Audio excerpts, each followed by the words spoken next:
नहीं सॉफ्ट कुछ happening is refresh पे से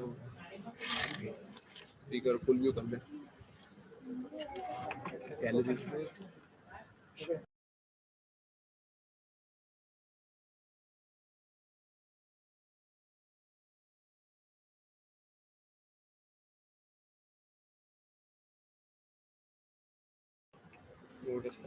A very good morning to all the participants and Sagar sir, who's our esteemed judge for the day. Before we start ahead with the event, I would like to give an introduction to Manigma. So Manigma is the first management fest which has been organized by the ZES committee, and during these tough times, we were given the opportunity by all our esteemed teachers to come up with this event, and we are very happy and we are very glad to see the participation that we have got, and we hope that this event makes everyone interested in a lot of debating opportunities that they may endure during their tenure. So before we go ahead with the introduction of the event, I would like to give an introduction to our esteemed judge, who is Mr. Sagar sir. Sagar sir has pursued his Masters in Law from Bharati Vidyapith LLM, law degree from SVKMS Praveen Gandhi College of Law. He is a proprietor in in Sugam Mudran Printing Press, established in 1963. He is a Karta in Lotus Art Printery, which was established in 1953. Sir is an active environmentalist and is a visiting faculty in colleges like Risby College and KC College. Sir, it gives us immense pleasure to have you on board with us today, and thank you so much for taking out time for judging this esteemed event. So before we start, would you like to say something to the participants? I would like to, wish them good luck. So they, it's basically having a management event. You have a debate competition, and having a debate competition, you are having a law faculty to judge the competition. So try to make it more legal. Not on, yeah. Try to when you are making a particular point, make sure that it is legally backed. Am I right? And best of luck, everyone. I'm waiting to see a very pleasant performances today. Yeah, best of luck. Thank you. Thank you so much, sir. I'm pretty sure your words of wisdom is going to be implicated in the participants, and we can hope for a very fruitful session of debate from every single person. So before we start, can I please request the participants to switch on their video so that the positivity and the level of debate is high and proper?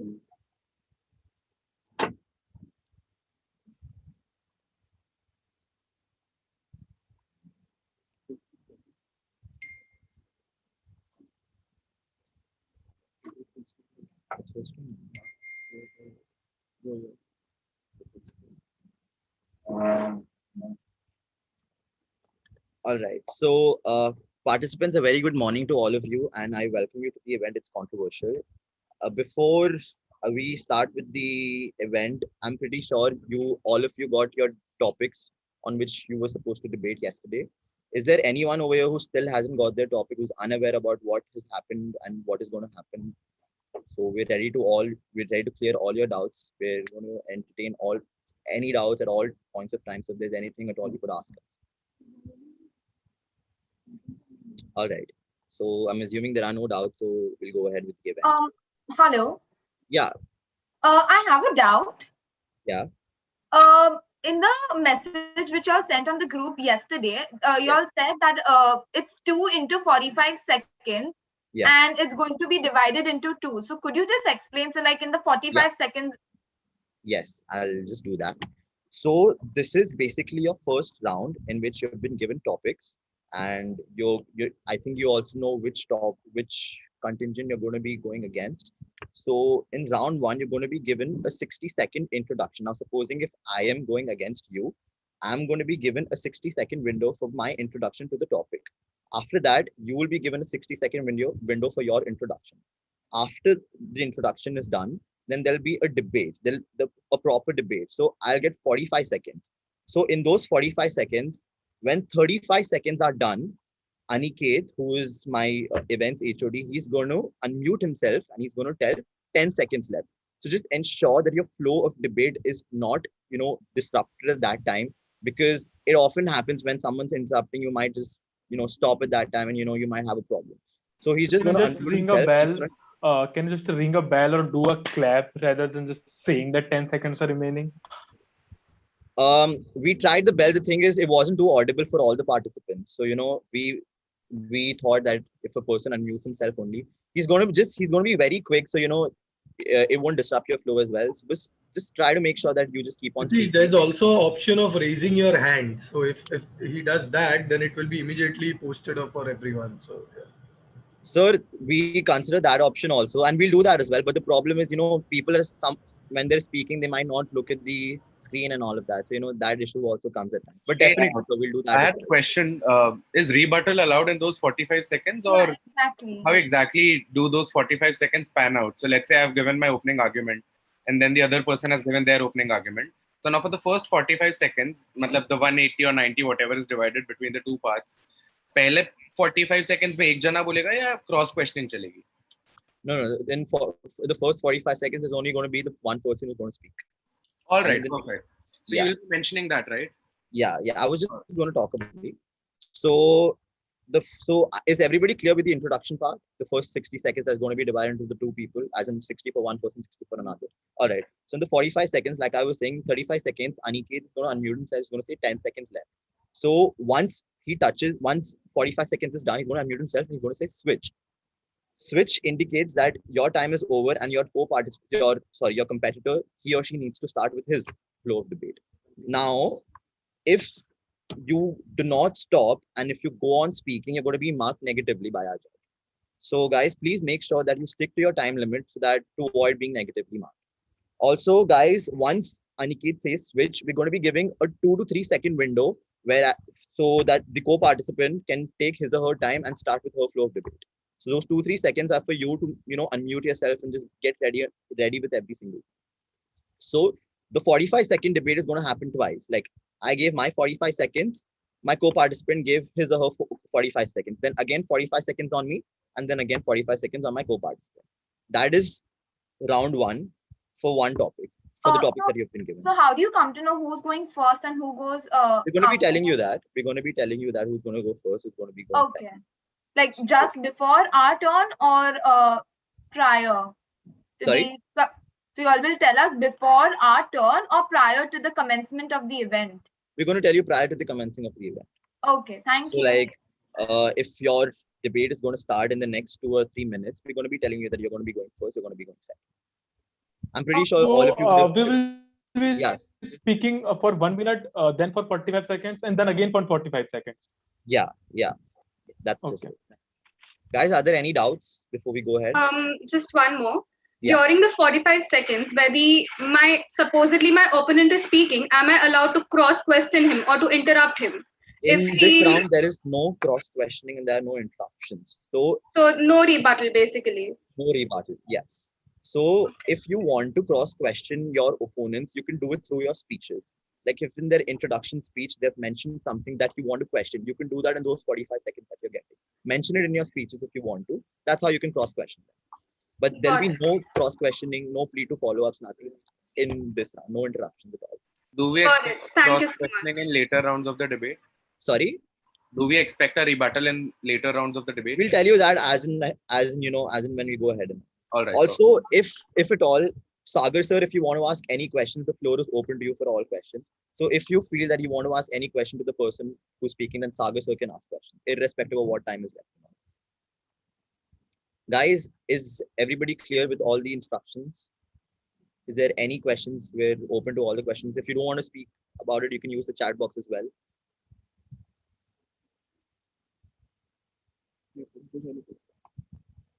All right, so guys, seeing that there are no questions, I think we can go ahead with the first two participants. So do we have Piso with us? Piso and Pound. Pound. This is there. Pound, is it possible for you to switch on your video, please? Yeah, thank you. All right, so for Piso, the topic is animal testing should be banned. And for Pound, animal testing should not be banned. So first, Piso would be going, and it's going to be followed in the same order. 60 seconds Piso, 60 seconds Pound, 45 seconds Piso, 45 seconds Pound, and 45 seconds Piso, 45 seconds Pound. Okay. So is everyone Piso and Pound, you're clear with this, right? Yeah. All right. So we're just going to be waiting for 1 more minute before we start with the debate. So you guys can sort whatever you have to, and then we'll go ahead with the debate.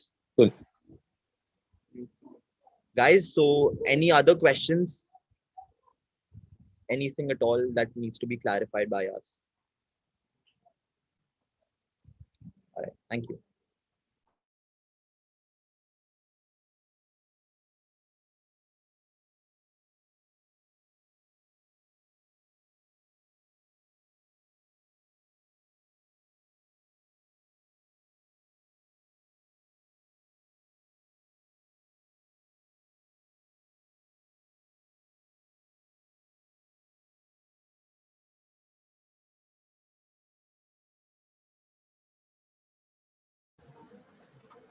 All right, participants, I think we can start with our debate. Also, Piso, could you please switch on your video? Yeah. Also, participants, I'm going to repeat this again and again. Please stick to your time limits if you don't want to be negatively marked, because your negative markings are going to be really strict by Sagar sir. So please stick to your time limits and please don't elapse your time. And all the very best to everybody. Piso, you can start with your 60 seconds. Sagar sir, all good, right? I mean, can they start here? All right. Piso, you can start with your 60 seconds. Okay. Okay. Thank you so much, Pratish. Was anybody saying something? Am I audible? Yeah. Perfect. So yeah, just a second. Yeah. Yeah, your time starts now. Okay, wonderful. Thank you. Thank you for the hosting committee, and good morning to everybody. Good morning, Judge. Today, I stand in favor of banning the animal testing, or in other words, I stand in favor for the ethical treatment of animals. My debate would be elucidated in 4 points, vis-a-vis. First of all, I would like to say that why I stand against the whole scenario of animal testing is, first of all, it's unethical. Second, the animal testing is a very archaic practice. Currently, with the modern technology, alternatives do exist. They are just not explored upon because we are so hell-bent on using the archaic techniques. Third, the reason why I call for an absolute ban is because only with an absolute ban will we be able to Last allow 10 seconds. medical exceptions.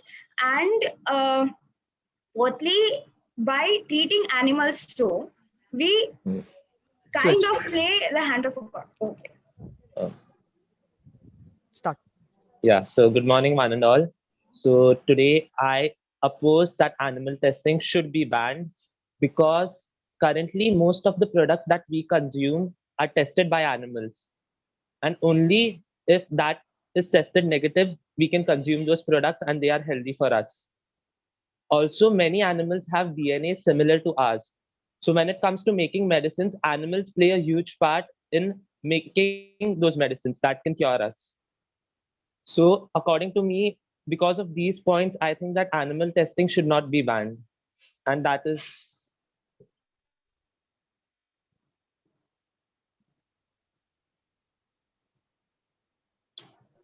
Okay, you're done? Yeah. Yeah, so you can start with Aniket, how many seconds does Arnav have left? 15. Sagar sir, do you want to ask any questions? He has 15 seconds left. So you're on mute. I will ask questions when both of them are complete. So I will Okay. have an idea that they have understood the subject. And how much time you have given them to prepare on this particular topic, or it is on the spot? So we gave them topics yesterday at 5 o'clock. Sorry. Yesterday at 5 p.m. Okay, so they were allowed to use internet and everything to do the research, right? Yes, sir. Yes, sir. So, Peso, you start in 3. We're 2. done with the introduction round. I think we can start with the proper debate. So you have 45 seconds for your debate. So same order goes again. Remind you, and at 45 is going to. Should I start? Oh, yeah. Okay, you start in 3, 2, 1, go.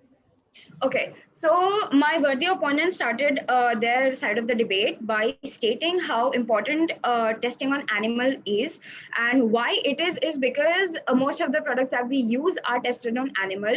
That is precisely my point. Most of the products that we use are tested on animals. However, they need not be.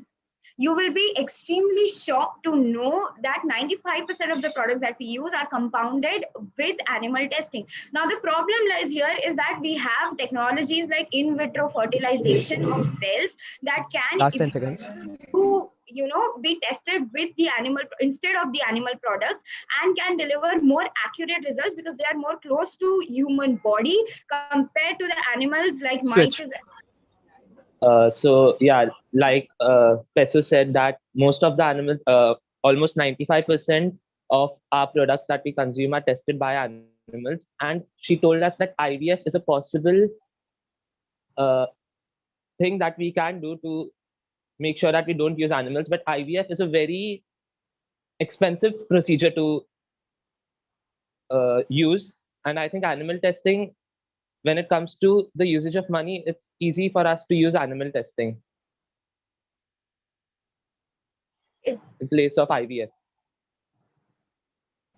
You're done, Arnav? Yeah. Okay, so Peso, you can start. Okay, so again, my worthy opponent said that it's easier to have animals be tested than the multi-billionaire industries fuel some more money, a tad bit more money for more ethical practices. Now, that is something that I stand vehemently against because of my ethical perspective. And secondly, I would like to note that any kind of animal testing that is performed uses hundreds of millions of animals every year, according to PETA and the American Health Society, and that is just in America alone. If a multi-billionaire dollar industry Last 10 can seconds. so many animals, then it can fuel a little bit more money on getting more accurate results by in vitro technology. So yeah, like Peso said that IVF is 95% effective when it comes to testing products or making medicines for human beings. According to a survey that I have found out, a chimpanzee is 98% effective to that of a human being. So that is 3% more. Also, there are 9 animals, right? Currently, there are 9 animals who have DNA similar to that of human beings being 100%. So these the difference might not seem that huge, but in the long run, when it comes to making medicines or consuming products, it's a very important matter of Last 10 health, seconds. and it can have a very huge impact on human life. So I think even that slight difference is very important when it comes to making medicines Done. and conserving human life. So if Yep. you have any questions. Yes. First of all, Peso, what is your name? I don't want to call you Peso. What is your name? Sanya, sir. Yes. So can you tell me the 95% statistics you just mentioned, from what is the source of that statistical data? Sir, a survey done by American Health Society that was done on the 100 million animals that are used every year in the American sphere alone. And one more thing to the Arnav, that you also said 98% matching to. Do you have any backing to your statement? Anybody? So yes, sir, it was done by Tyler Jeremy. He's actually a Yes. part of the American. Now, two things I would like to ask you both. that since you have got 1 day to prepare, there is a particular piece of legislation in India relating to animal testing, which governs animal testing in India. Any one of you have knowledge about it? Under which act animal testing is allowed or not allowed or anything? And one more thing, any UN based declaration which was against animal testing, do you have any one of you any knowledge? Anyone can say that. That will be the plus point for the others. Sir, I have partial knowledge that the UN allows for a mandate when it comes to ethical practices in the terms of in the field of medicine. And secondly, I am partially aware that the Indian legislation has Animal Protection Act allowed that allows for the ethical treatment of animals. And there are different categories of animals on which it is allowed and not. All the data is in a particular declaration. Anyone knows about that UN declaration? Or any piece of legislation other than that? No, sir, I would pass that. Thank you, both of you. I would like to give me 1 minute to give you your marks. I have an Excel sheet. Yeah. Thank you. Thank you so much. Yeah. Thank you, sir. Thank you so much, guys. It was a really fruitful debate. Thank you so much. So we're just going to be waiting for 2 minutes, like how Sagar sir said, and we're going to be moving ahead for the next one. So I'll just I'll just talk about the next debate. It's going to be Rupi, who's going to be speaking for sex education should be mandatory in India, and it's going to be OTSE 2. And I think, do we have OTSE 2 with us? Oh, yes. Yeah, part 10. Yeah, sorry. So we have Rupi, who's going to be speaking about sex education should be mandatory in India. And we have OTSE 2, who's going to be speaking about sex education should not be mandatory in India. Rupi, could you please switch on your video? First of all, is my voice clear or there is any lag? I have switched on my video. Is there any lag? My voice is clear, na? I don't think there is. My voice is not clear. Do I have to tell you the result right now or at the end of the round? No, sir. So we'll do it at the end of the round only, sir. Yes, sir. So the order is going to be Rupi is going to go first, and then OTSE 2 Parth, you're going to go second. So I repeat it again. Rupi, your 60 seconds is first. Parth, you go 60 seconds is second. Then 45, 45. Sir, then Rupi. Is my voice clear? Voice clear, na? Your voice is not very clear, but can you say something? Yes, sir. My name is Nikhar. I don't know, sir. Should we wait for my turn because I don't know why my connection is low right now. No, it is fine now. I can hear you properly. I can hear me. Should I turn off my video to the bandwidth issues or everything? No, it is okay. I can hear you. Or we can do one thing, like those who are not speaking, they can turn off their video so that there is no bandwidth issue. Like I don't think so. That is the necessity. I can hear you properly. Is everything all right, Rupi? I think we can go ahead with it. Yeah. Okay. Yeah. So Rupi, I'm going to repeat it again. 60 seconds. At 50 seconds, Aniket is going to tell you that you have 10 seconds left. And then when 60 seconds are done, switch. If you exceed, you're going to be negatively marked. And same goes for Parth as well. 60 seconds, 50 is going to tell you 10. If you exceed 60, negatively marked. Switch, we're going to be giving you a 2 or 3 second window where else you can, get ready and start with your speech. All right. Rupi, the floor is open. Sir, all good, right? Can we go ahead? Right. So Rupi, you start in 3, 2, 1, go. See, the main point of debate is when and how a student should get information of sex and related topics, because in this world of technology, he can definitely get information from various websites. Now, if a girl from a -1 level of sex education from various websites and friends know that she has to take a pill to avoid pregnancy, but girl popping I pill like regular contraceptive pills does not have any idea about the health hazards. A boy know that masturbation is fine, but he does not know to what extent. In Germany, 100 men die every year because of masturbation. According to data of IGCM, 6% of adults face sexually transmitted infection.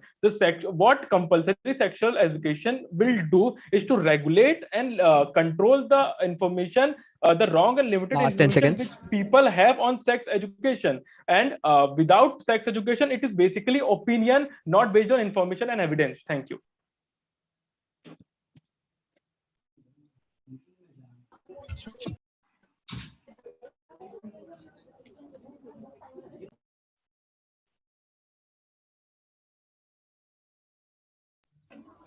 Part, you can start. Good morning. So my argument is that we all have sexual organs, and with getting information, it is possible that we desire to stimulate ourselves. It is not like a subject of history or geography. Look, I get it. Sex education increases the knowledge and do's and don'ts of sexual relationships, but this is a natural phenomena, and we grow up to learn. And with time, and with the right upbringing, many adolescents do know what is morally right or wrong for them. Take the US for instance. According to the US Department of Nursing, around 33% of children go through sex education out there, but yet have a 13.5% of HIV rates and the intercourse rates in adolescents. Many teenagers still do get pregnant out there, don't they? Last 10 So seconds. sex education is clearly ought to be ineffective and unnecessary, and especially in India, where we are bounded by our divine cultures and moral fences. Thank you. Switch. See, young men in India grow up in a male-dominated society. In rural areas, especially with little or no interaction with women after puberty, men go and misdirected masculinity, which also leads to dominant sexual behavior of men over women. In India, because of lack of sexual education, we are so free to say the word rape, which is the worst form of sex, but we are so ashamed to say the word sex, which is, I think, the purest form of intercourse of sex. This is the reason why sex education is important. This is the reason why every 9 minutes perhaps there are evidence of sexual abuse, and with proper Last 10 education, seconds. 95% of sex abuse could be solved, I think. Okay, so according to you, sex education provides the advantages and disadvantages of a contraceptive. But in US, where sex education is done the most, it is surveyed that in fact 70% of people didn't know that the pill temporarily stops ovulation, which prevents the releasing of an egg to be fertilized. So they don't know the knowledge. They don't have the knowledge of what they're studying themselves. So don't you think it is just very unnecessary and waste of a lot of resources? Can I start? Last 10. Yeah, you can start. So the basic point is, when the sex education would be mandatory, there would be guidelines, a proper course structure would be there. Like there is done in geography and history, like you mentioned. But now if we relate it to sex education, there are 2 chapters in biology which does nothing. And we talk to parents, people are not comfortable in talking about sex with their parents. So the wrong information is given. We need to give them a better information in a very course structured manner. We are not going to give a random opinion. A course is going to get structured. Take for example, in rural area, they don't know about marriage, because in childbearing, most women before 25, mostly Last they 10 face the seconds. issue.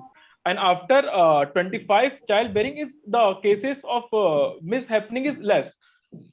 Thank you. Switch. As you said that rape is freely used in India. Well, I get it, but it's freely used in other foreign countries as well, and sex education is very important over there as well. So in a point to make here is that regardless of what education we get, it's about our mindset, and it's about our moral bounds and responsibilities that we ought to pick up. And also I get it, sex education, parents are very shy and not open to sex education. But here's the thing, we Last 10 seconds. are we ourselves tend to learn what is morally right or wrong over time, and we don't need we can focus on different subjects such as And we are done. biology. Done. So the floor is open for you for any questions. Yes, Rupi, what is your name? Sir, my name is Nikhar. So can you tell me that what you said was about the rape cases? You tell me that what is the actual cause of rape cases in India? Is it the sexual frustration in India, or the lack of sexual knowledge with people in India? Don't you think Sir, sexual frustration yes, is sir. Sir, the basic thing is we see sex as a very negative thing. See, we are not comfortable while using the word sex. See, No, I get what is that. bad, I sir? get If I complete, see, we have sex and rape, but with this level of education, sir, rape is bad, not sex is bad. We can so freely use the word rape, but not sex. That's what I'm trying to say. You are Something not is bad, getting but my question. My yes, sir. question was, what is the relation between sex education and sexual frustration in India? Do you Sir, think there's any relation between them? yes, sir. See, for example, a sex frustration is there. Now, related to that, masturbation is there. Related to their different types of sex is there. So, if we have, see, these are moral things. But if we have knowledge related to that, Thank suppose we are sexually frustrated, we do something that maybe terms as masturbation. Now, if we have proper knowledge of that, then only we can do, because people die because of masturbation. People make mistakes. Thank you. Parth, Yes, sir. yeah, since you are not supporting sex education in the society, can you just tell me that we were talking about international rape cases and Indian rape cases, that what is the cause, according to you, that the rape cases are highest in India? Sir, are they really highest in India? I don't think so. They're highest in South Africa. And secondly, yes, India is one of the amongst highest. But sex education does not really play a role in that. Sex education plays role when it comes to the knowledge of contraceptives and having sex at the right age and at the right time, and knowing the all the outcomes of it. Thank you. Thank you. Thank you, both the teams. Give me 1 minute to give you marks. Okay, so the first team. Excuse me, can I ask one question? To me? No, sir, to the organizers. Yes. When can I expect the second round to start if I'm selected? As soon after this meeting, we'll announce the results in 10 to 15 minutes. So After this it would round, that's all. it would start around 12:30 or 12. Because yeah, I have to get myself tested for corona. Expect around 12:15, 12:30. Okay, okay. Thank you. Okay, so yeah.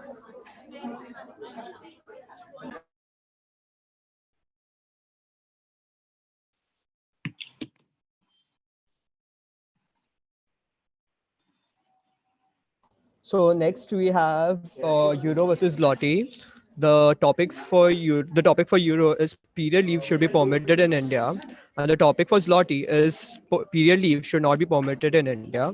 So can we have Euro and Zloty highlighted, please? Can you give me 1 minute? 1 minute. Yeah, sir. And Euro, you go first, and Zloty will be followed by you.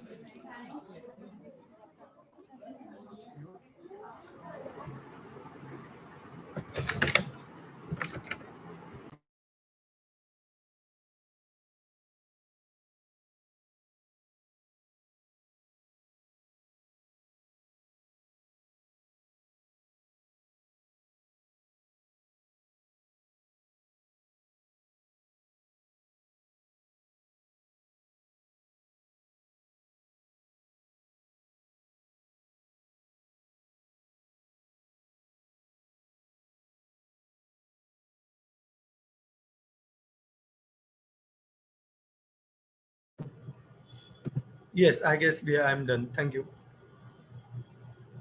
Am I audible? Yes, you are. Thank you, sir.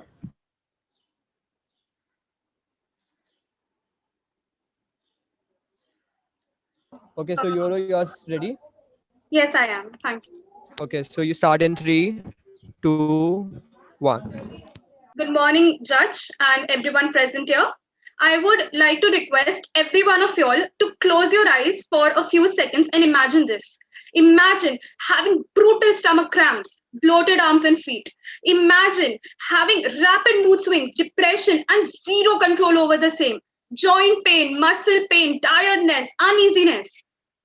Do you think this is an ideal situation to work in? So it's clear that I stand strongly for the topic. An Indian company's policy to give its women and transgender people paid period leave has sparked a debate. Like, why? How can they polarize women in a country where menstruation is still considered a taboo? How dare they be progressive?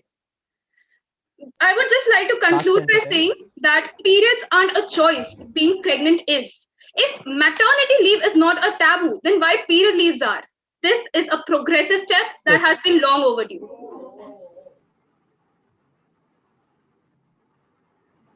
Zlotty, you can start.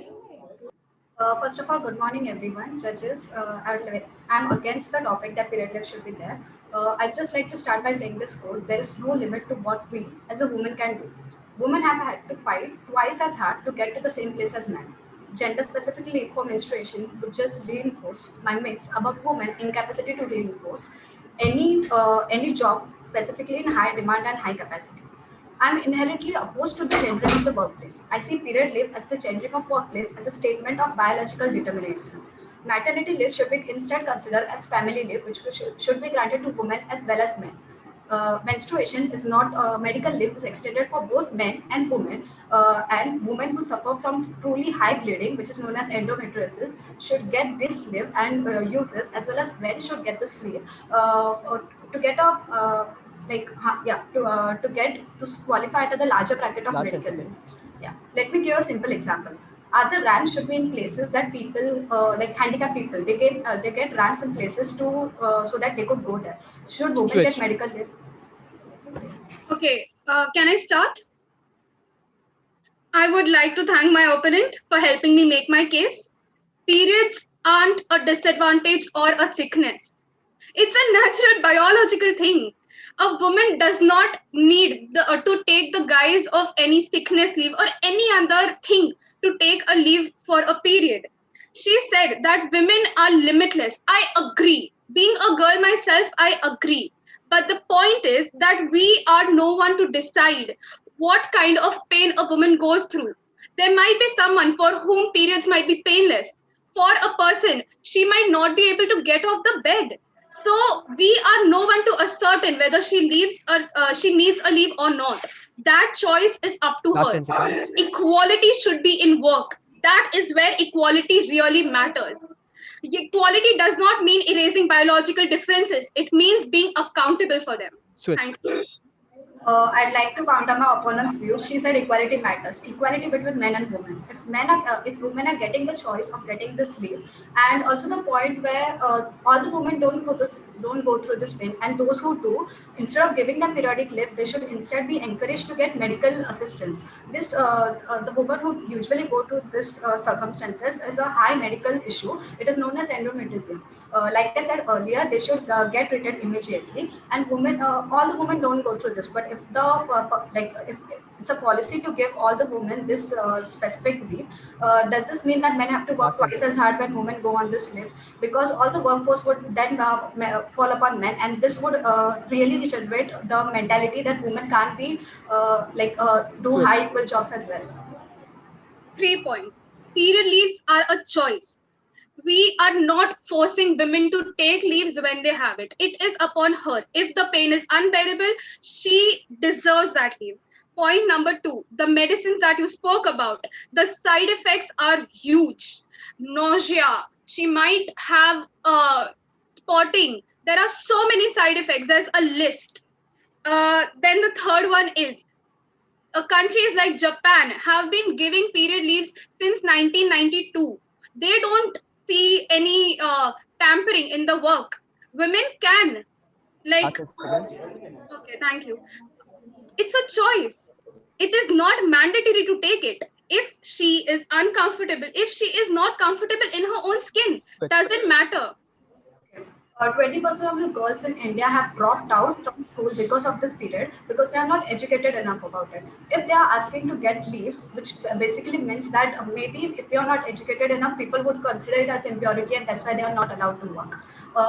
Like she shared in Japan, in Bihar, since the 1990s, government has allowed to women to take such leaves. And when asked upon the women that what issues are they facing right now, they said even before the leave, they are facing the same discriminatory. And after taking the leave, no one is asking them to stay because people, men think that women are not capable of doing high and paid jobs for this type of stuff. Also, the last question I would like to pose is, if the normal corporate women are getting this leave, what happens to the women who work in space, astronauts and soldiers? Are they asked to stay back on the particular period leave and not asked to go into war? So the floor is open for you to ask questions. Okay, so Zloty, what's your name? Siddhi, sir. Sorry, Siddhi. Yeah.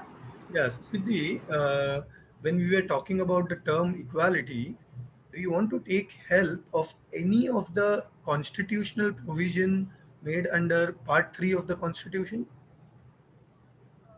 So the constitution help, which I would actually like that the constitution should infer this policy, like instead of giving them medical leaves and instead of like asking them to take the leaves during their menstruation, this leave should actually be included into the sick leave, which should be like the annual That's thing. That's not the job of Constitution. For that, Payment of Wages Act, and there are different acts which can, do that about. I was talking about, right to equality and fundamental rights of the provided by Indian Constitution. Thank you. No problem. So if I may continue, please. I have a different question for you. Okay. See, sometimes you know what, the topic is also biased sometimes. Yeah. You have to give the benefit of doubt to the other person too. For the question, Simi, I have a question for you. We understood that leaves for at the time of menstruation cycle is very important, and if we give them, if we allow it, we make a new legislation and we do that, don't you think the employers will prefer men employees over female employees, since their working hours will be comparatively more? And how will you try to resolve that issue, since we want women to get jobs in India? And comparatively, if you see that most of the companies are still preferring male in payment of wages, though there is a provision for similar pay, but still the pay is different between men and women in a country like India.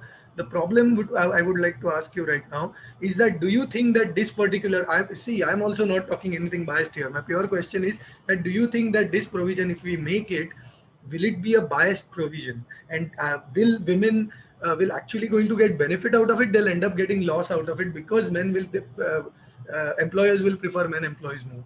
Are you getting my question? Yes, sir, I do. Thank you so much for your question. And sir, there are two faces to every question. Women, like injustice to women in terms of employment, it has been prevalent in our society since I cannot even tell how long. We have been facing biases, slower promotions, lesser pays. I completely agree. But sir, period or menstruation is a natural thing.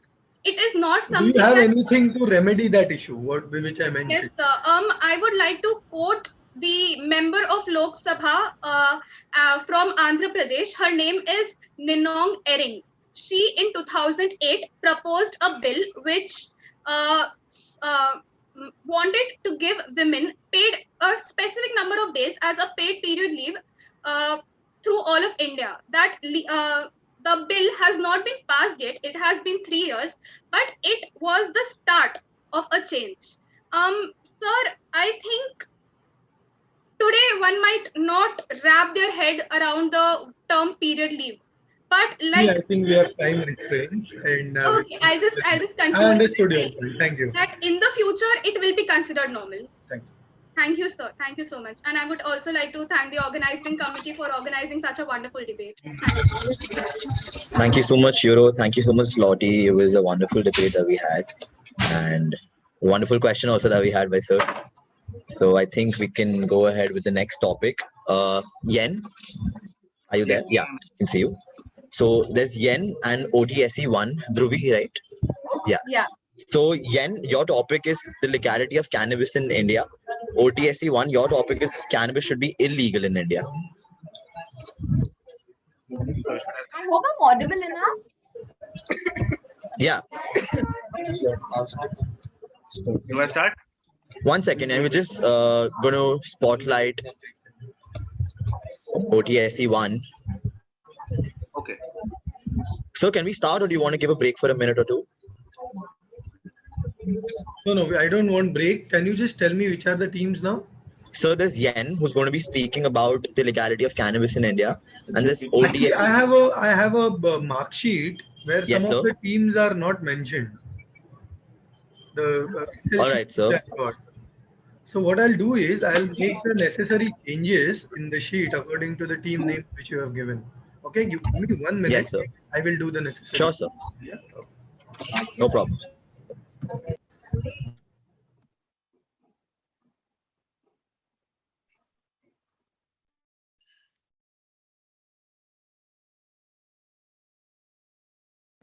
OTSE 1 is one team, and which is the second team we have?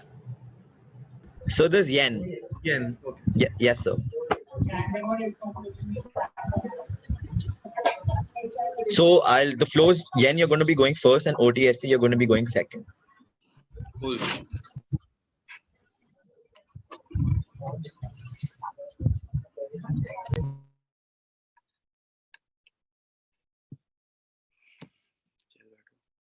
So, like, can I start now, or is the timer on?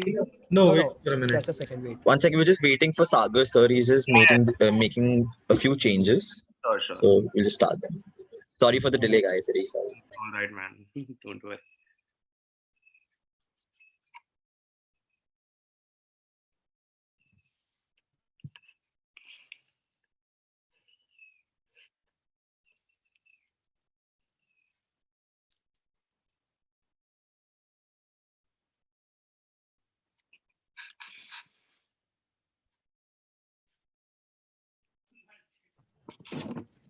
Yes, we can start now. Great. Good morning to the House at large and to the esteemed judge member. Since it is a very threadbare topic, I won't blow the whole proportion out of it. Rather, I just talk about the history of why this whole propaganda started. If you want, you can look it up on Google. What are the benefits that marijuana has? But I don't think that holds any place in the span of this debate. We'll be talking about why the whole propaganda was started. So I'll be taking you back to 1920, where in USA, when the strain of weed was initially discovered in Asia and China, people were really reluctant to use it. Now, they were under the mythical benefit, they were under the mythical doubt that if they use a strain of weed, their mind will blow. But that was not true. Weed was introduced in America by black people. Now, black people were also the aggregators of jazz music, which in 1920 got a boom. The whole problem started when white people started enjoying jazz music and started to get really, entitled to that mellow vibe, which a hit of weed would give them. So because of this particular reason, Richard Nixon came into existence and he told that white and black people are getting entangled and we need to separate them. And that is the reason why the whole propaganda was started. And okay. Can I start? Has my time started? Yeah. Start. Let's throw light upon the fact that there is a growing movement in the West to legalize cannabis with rumblings of the same in India. Having conducted medical research on cannabis for several decades, we urge India to carefully weigh the risks and benefits of cannabis before blindly following suit with the West. In India, cannabis, also known as bhang, ganja, charis, or hash, is typically eaten with bhang golis, thandai, pakoras, lassi, etc., or smoked, chilim, or cigarette. Its potency depends on the content of its principal active constituent, tetrahydrocannabinol, though cannabis contains more than 500 other chemicals. Last 10 seconds. In India, there is a tradition of using cannabis in many religious contexts. But although Ayurvedic test refers to cannabis as a treatment for several maladies, what is often overlooked is that it is categorized as Supervisha Varga, subpoisonous, and its recreation has been described as toxic. Dhruvi, your time is up. Yeah. So coming back to the medicinal usage, as she rightly mentioned, Initially, I was not at all interested in talking about that, but now that we are there, I'll tell you how, if weed is moderated and if weed is legalized and comes under a section, how great it is. If you have epilepsy, great, it's gone. If you have cancer, it won't be spread to other body parts. If you have pain, so you use morphine when you experience a lot of pain. If you take a hit of probably a bong shot or a joint, I'm being very open right now because we are talking about weed here, ladies and gentlemen. So if we take a bong shot, you will be good to go. Everything when used in a way that is not how it is desired to use is wrong. So goes with food and so goes with obesity. You can't just pinpoint weed over there. That is the whole discussion right now. Switch. Thank you for throwing light upon that, Mr. Yen. There is no good evidence that cannabis is beneficial when used in diseases such as Crohn's disease, sleep disorders, glaucoma, etc. Similarly, there's no data to support its use in oncology, as you said, cancer, practice outside of clinical experiments. Cannabis derivatives are known to have immunosuppressiveness that can promote cancer. In summary, its medicinal benefits aren't as strong as presented by proponents of legislation. Last 10 seconds. Safer and effective alternatives are available in the market. What about health consequences of cannabis? The severity of the adverse effects of cannabis depends upon. So talking about the thing that you mentioned, I think if you exploit anything, it is bad. If you eat a lot of food, you'll get obese.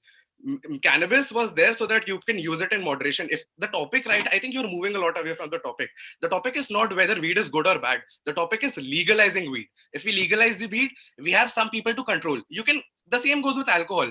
The whole economy was falling apart when alcohol was the only savior which saved the government in the times of quarantine, in the times of corona. Same goes with weed as well. If you legalize it, you get tax on it. You get people monitoring it. You get people saying to people that until and unless you're 25 years of age, you can't use it. And the things that you were mentioning, it is proven by the WHO that there are around 3 million deaths that happen due to alcohol, but there are 0 that happen because of cannabis. So if we're talking about the benefits, we know that this is a win-win situation wherein we are not losing at the least. Thank you so much. So are we depriving patients of a possible hope or cure? Cannabis derivatives play a very little role, and that too in rare medical conditions for which, as I repeated earlier, alternatives do exist. In Indian context, when prescription drugs are grossly misused, how can we ensure disciplined use of cannabis? As you mentioned, a lot of anything is bad. It is obvious that arguments of medicinal or industrial use are simply smokescreens to fool policymakers and swing for public support. Will legislation worsen overburden healthcare system? India is struggling to control these 3 addictive substances. Yeah, but isn't that a direct attack on the constitution that you're doubting the ability to control weed or not? Don't you think that all the other laws that are enacted? Yeah, and I'm really sorry to interrupt you, but we said that there were no questions. Yeah, Sir, by your discretion, do you want questions to be asked in this debate? No. Yeah, sometimes it's biased, right? Debate. Okay, it was a so the floor is open for your questions. You guys had. Okay, what I would like, jokes apart, some questions for both of you.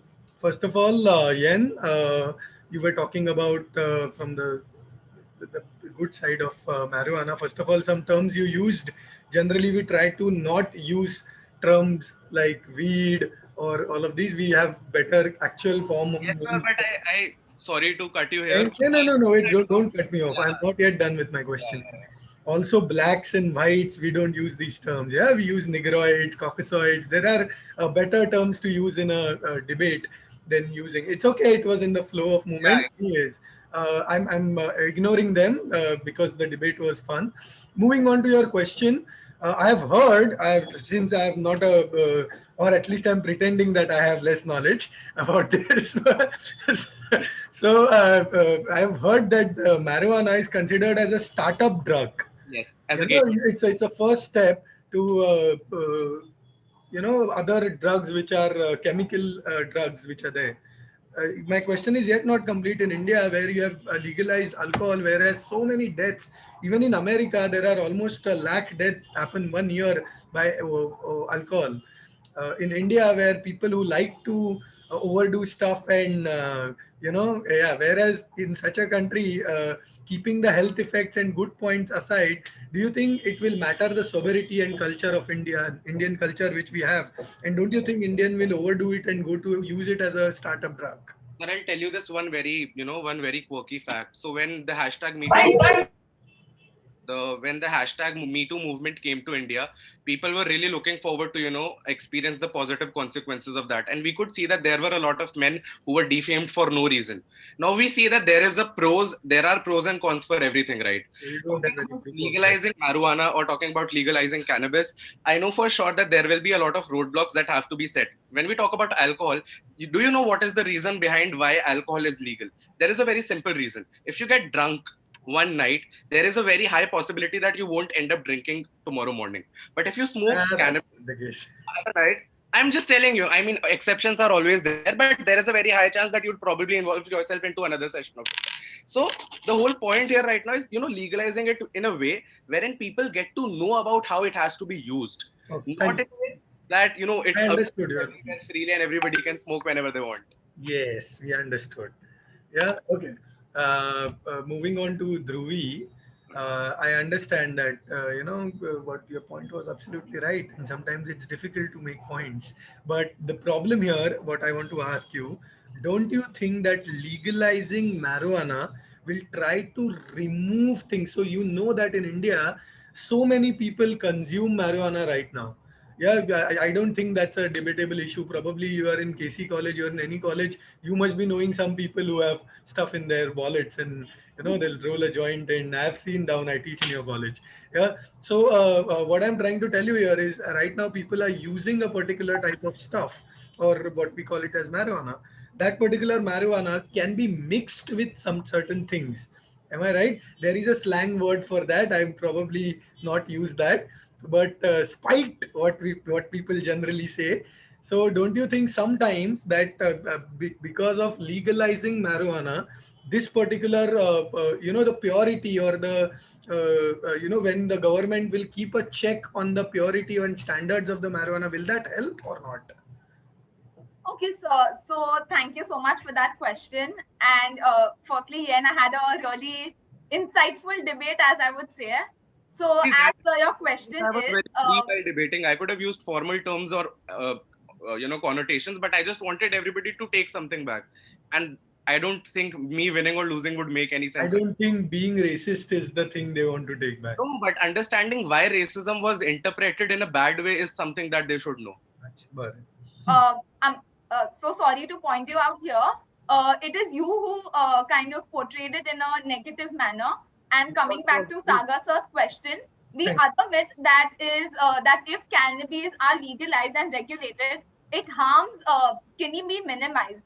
So I would like to throw light upon the fact that with legislation comes commercialization.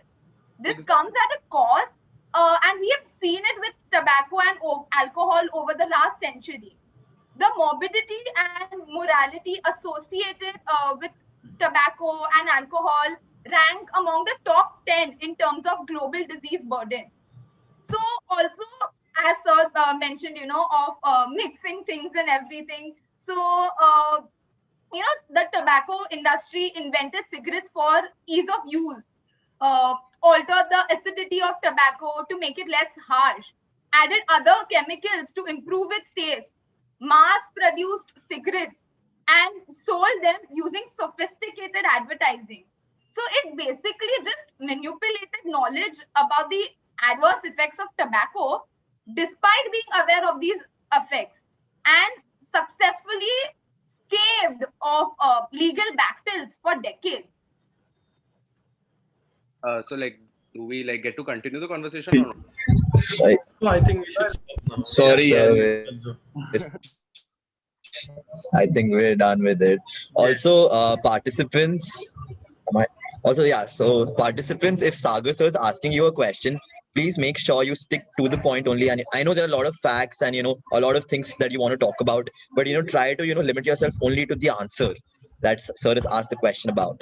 Because placing facts on, I know all of you are great debaters. You want to do that. This goes for everybody, not for you, Dhruvi. It goes for every single person. If Sagar is asking you a question, please limit yourself only to the point, to the answer on point, not anything else. Thank you, guys. Thank you so much. Respecting me there. I'll definitely keep that thing in mind for the next round. Thank you. She's already sure that she's coming in the next round. Let's give the credit to the topic, probably. No, definitely. So credit to us. Thank you, OC, for actually assigning us with the topic. Very Sir, debatable I topic. felt it was a very, it would have been a good debate on this topic to see, what facts come out and what other people actually think about it. So I hope you all should come up with an event like this, and I hope to participate in that. Coming up with an event is going to be really tough for a topic like that. So, Guys, do listen. all right. So, This is dollar versus lira. guys, the next is Dollar and Lyra. Do we have that? Do we have them?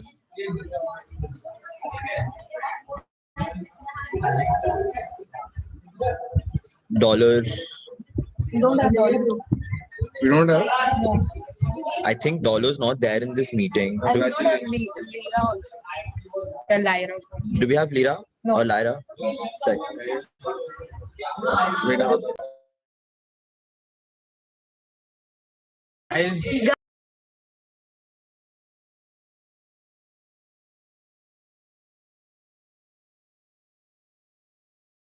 Sir, I think we're just going to be waiting for 2 more minutes to just make sure Dollar comes in. I think he or she is having some network issues.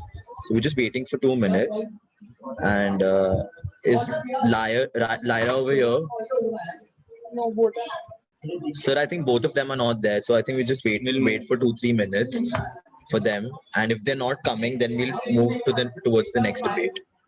Can you tell me next round how many people I have to select? How many teams I have to select? So, sir, there were 12 people. If excluding Lyra and Dollar right now, there are 10. Including them, there are 12 people. So, if those two come, you have to shortlist 6 people. So, basically, 1 from each debate that we have had. Yes, sir. Is it according to from one each debate you have to select 1, or there are 2? If I'm selected, Sir, from each debate, one, sir. One, sir. That is a difficult decision to make. Now you have to what you have to do. The Excel sheet you have made. Yes, sir. You have made it according to that. Now Yes, what sir. you've done is the team names are different now. I don't know who was against whom. So what you can do is I have given all the given marks to individual according to their performance. What I can do Yes, is sir. you give me the who versus who list, then I can just tell you who. So we'll do it. So after this round ends, I'll call you and then we'll discuss everything accordingly, that what needs to happen ahead in the next round. Sure. Can I ask a question though? Yes, Yan. Isn't the structure in a normal debate, the people who qualify, isn't it based on scores? I mean, sir is marking everybody, right? So even if a debate was going great and both of the participants were equally good, I think they deserve to qualify in the next round. But the thing is, that is what the twist that we had. So the reason we put the participants against each other is because we wanted to see who emerges out as the better debater in that round. It's exactly the same thing what happened with marijuana. Yeah, you have to choose one side. You want to separate. You want to separate. Rules are rules. You can't do anything about it. Yeah. If you have set the rules, you have to follow them, isn't it? Or you can do it illegally. Sir, I know it's going to be a tough decision for you, but that is what it is, sir. That's what we do. Yes, sir.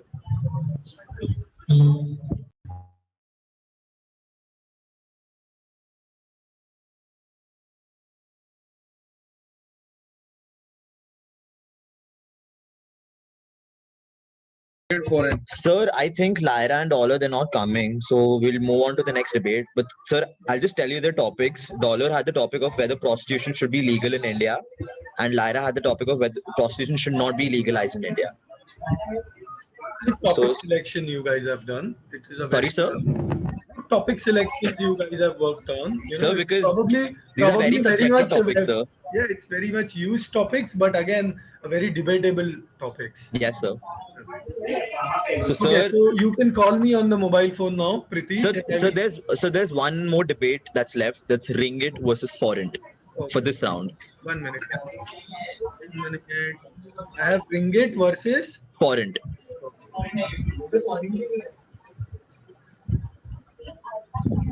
Sir, I think forint is also not there right now. So can we just wait for 2 minutes? We're just going to contact them and then we'll do that. Yeah.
Sir, Forint is also not responding. We tried calling them. They're not picking up our calls. So, sir, under discretion, sorry, Ringgit.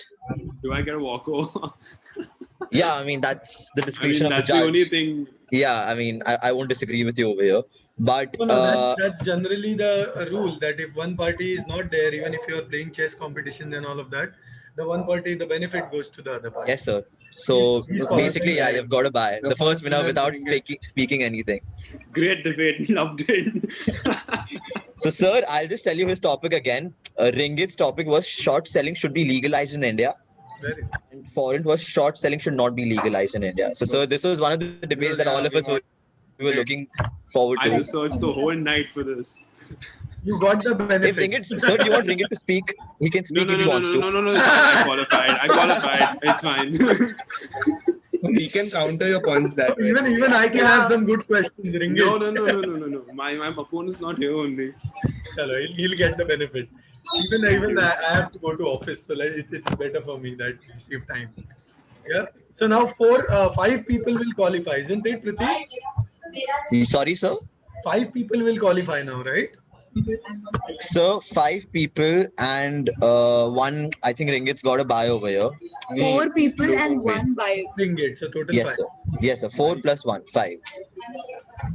Give me a call. I have noted down marks of everyone. I will Yes, tell sir. you We're the just doing winner. that. You can declare the winner. Yes, sir. Also, participants, you'll get to know the results on the WhatsApp groups only. So, thank you so much for being a part of the first round. For it's controversial, and I wish you all the very best. That we see most of you again in the second round. One more thing. Sometimes both the teams were really good, but still rules are rules. Considering we studying law, also we know that we can't help it. If it is illegal, it is illegal. We can't help it somehow. But yeah, the problem is both the teams were good. I have to choose one. Also, there are sometimes one topic is biased against the another, so that benefit also will be considered. And don't feel bad that I did not choose you if the 2 competitors were really good. And consider it as my majburi. Yeah. Thank you, everyone. Thank you so much, sir. Thank you so I'll much. switch off my video now, and you call me. Then So the participants can leave now. I'll call you right now. So the participants can leave if they want to. For round 2, we'll tell them to join the same link again. We'll give them the time as well. So we'll tell them to join. Thank you so much, participants. Thank you so much. Thank you, sir, and thank you, the organizing committee. Thank you, Osi. Thank you, sir. Thank you. Thank you, everybody.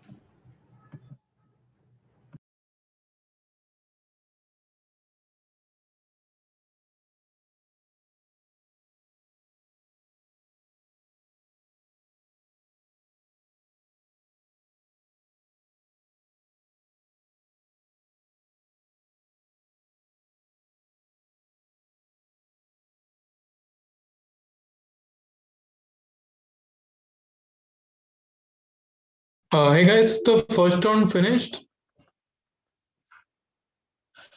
Sorry. Is the first round finished? Yes, the first round has been finished. The results will be sent on the group, and be ready for the second round in half an hour. Okay, what will the all of the topic? updates will be sent on the group. Okay, there will be new topics now for second round. Yes, definitely there will be new topics. Okay. Thank you very much. So I think I can leave. Yes, thank you.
Participants are just waiting for Sagar sir, so it's just going to take a little more while.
Sarsers with us, so I think we can with the explanation for the second round. Yes, we can start the round.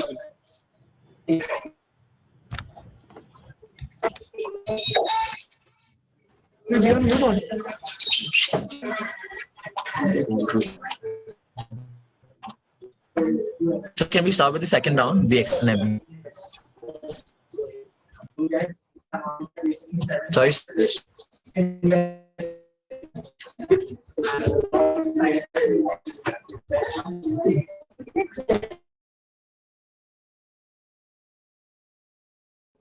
Who was speaking? There was some network problem.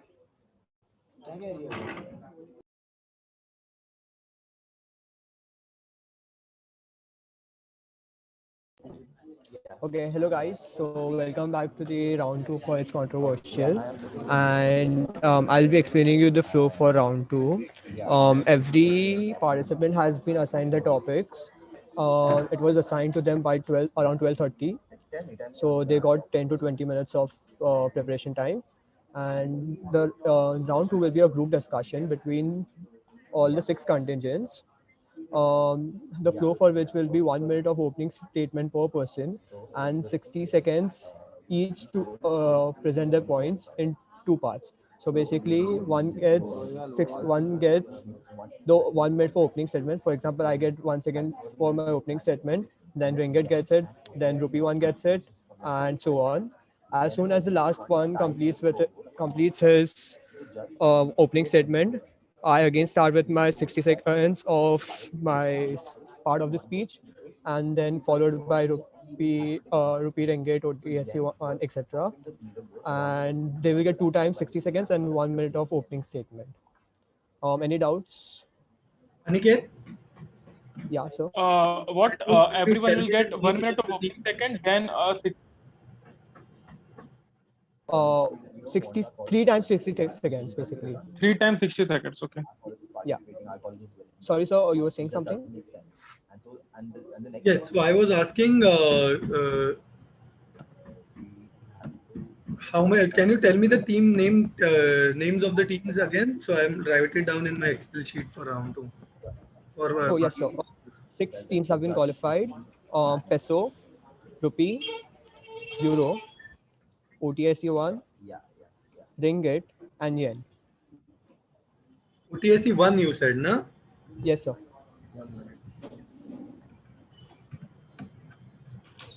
So as per my Ringgit, OTSC 1, Yen, Peso, Rupee, Euro. Yeah? Yes, sir. 6 are there. Yeah, you can start. Yeah. So yeah, I'll just write I in just have a chat. doubt. Yeah. Hello. Yeah. Continue. So everyone will get 1 minute. So all the 6 contingents will be giving us their opening statement in order. Followed by there'll be a 1 minute again for putting up your point. Yes. So Okay. basically, you get 1 minute for opening statement and 2 times 60 seconds to put your points. And is it an order or how is it going to be? Yeah.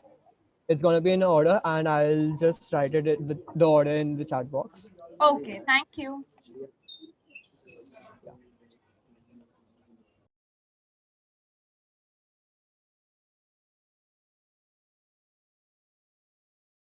Also, I have another question. Is there going to be a round 3 or is this the final round? We have a round 3. 4 contingents will qualify from here. So basically, everybody has the same topic right now. कोई for or against नहीं है इसका, है ना? I guess the topics have been given. It's a okay. similar topic. सबके अलग-अलग topics है. Got it now. I thought the topic was universal. All right. Yeah. Okay, hello, I have a doubt. So all of us are getting individual speaking times and we are not directly putting up with each other like we did in the last round. Is that what I infer from the format? There's a confusion. Like it's not debate. Everyone has different topics. Like I was told that I have speaking for the motion. So basically, if you start with it, you come to know that the topics are almost the same. 3 are given for topics and 3 are given against the topics. Okay. So you just come to know about how the flow goes. Just a second, I'm just typing in the sequence, and we'll start in 2 minutes. Okay. And any more questions?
Okay, so guys, you guys know the sequence. So can we start? Yeah, go on. Okay. I will keep my questions at the end since the topic are similar. For and for against, I will ask questions after the whole rounds are complete. Yes, sir. Okay. So everyone's clear? Would not have a chance to go ahead because I am there. I guess everyone's clear. So we'll start with TN first. Yeah. Everyone, please turn on your cameras.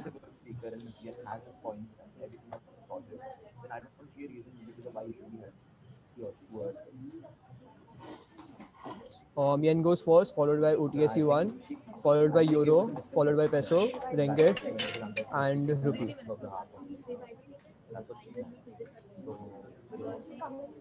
Should I start? Can we, no, oh, wait. Can we have all the participants highlighted?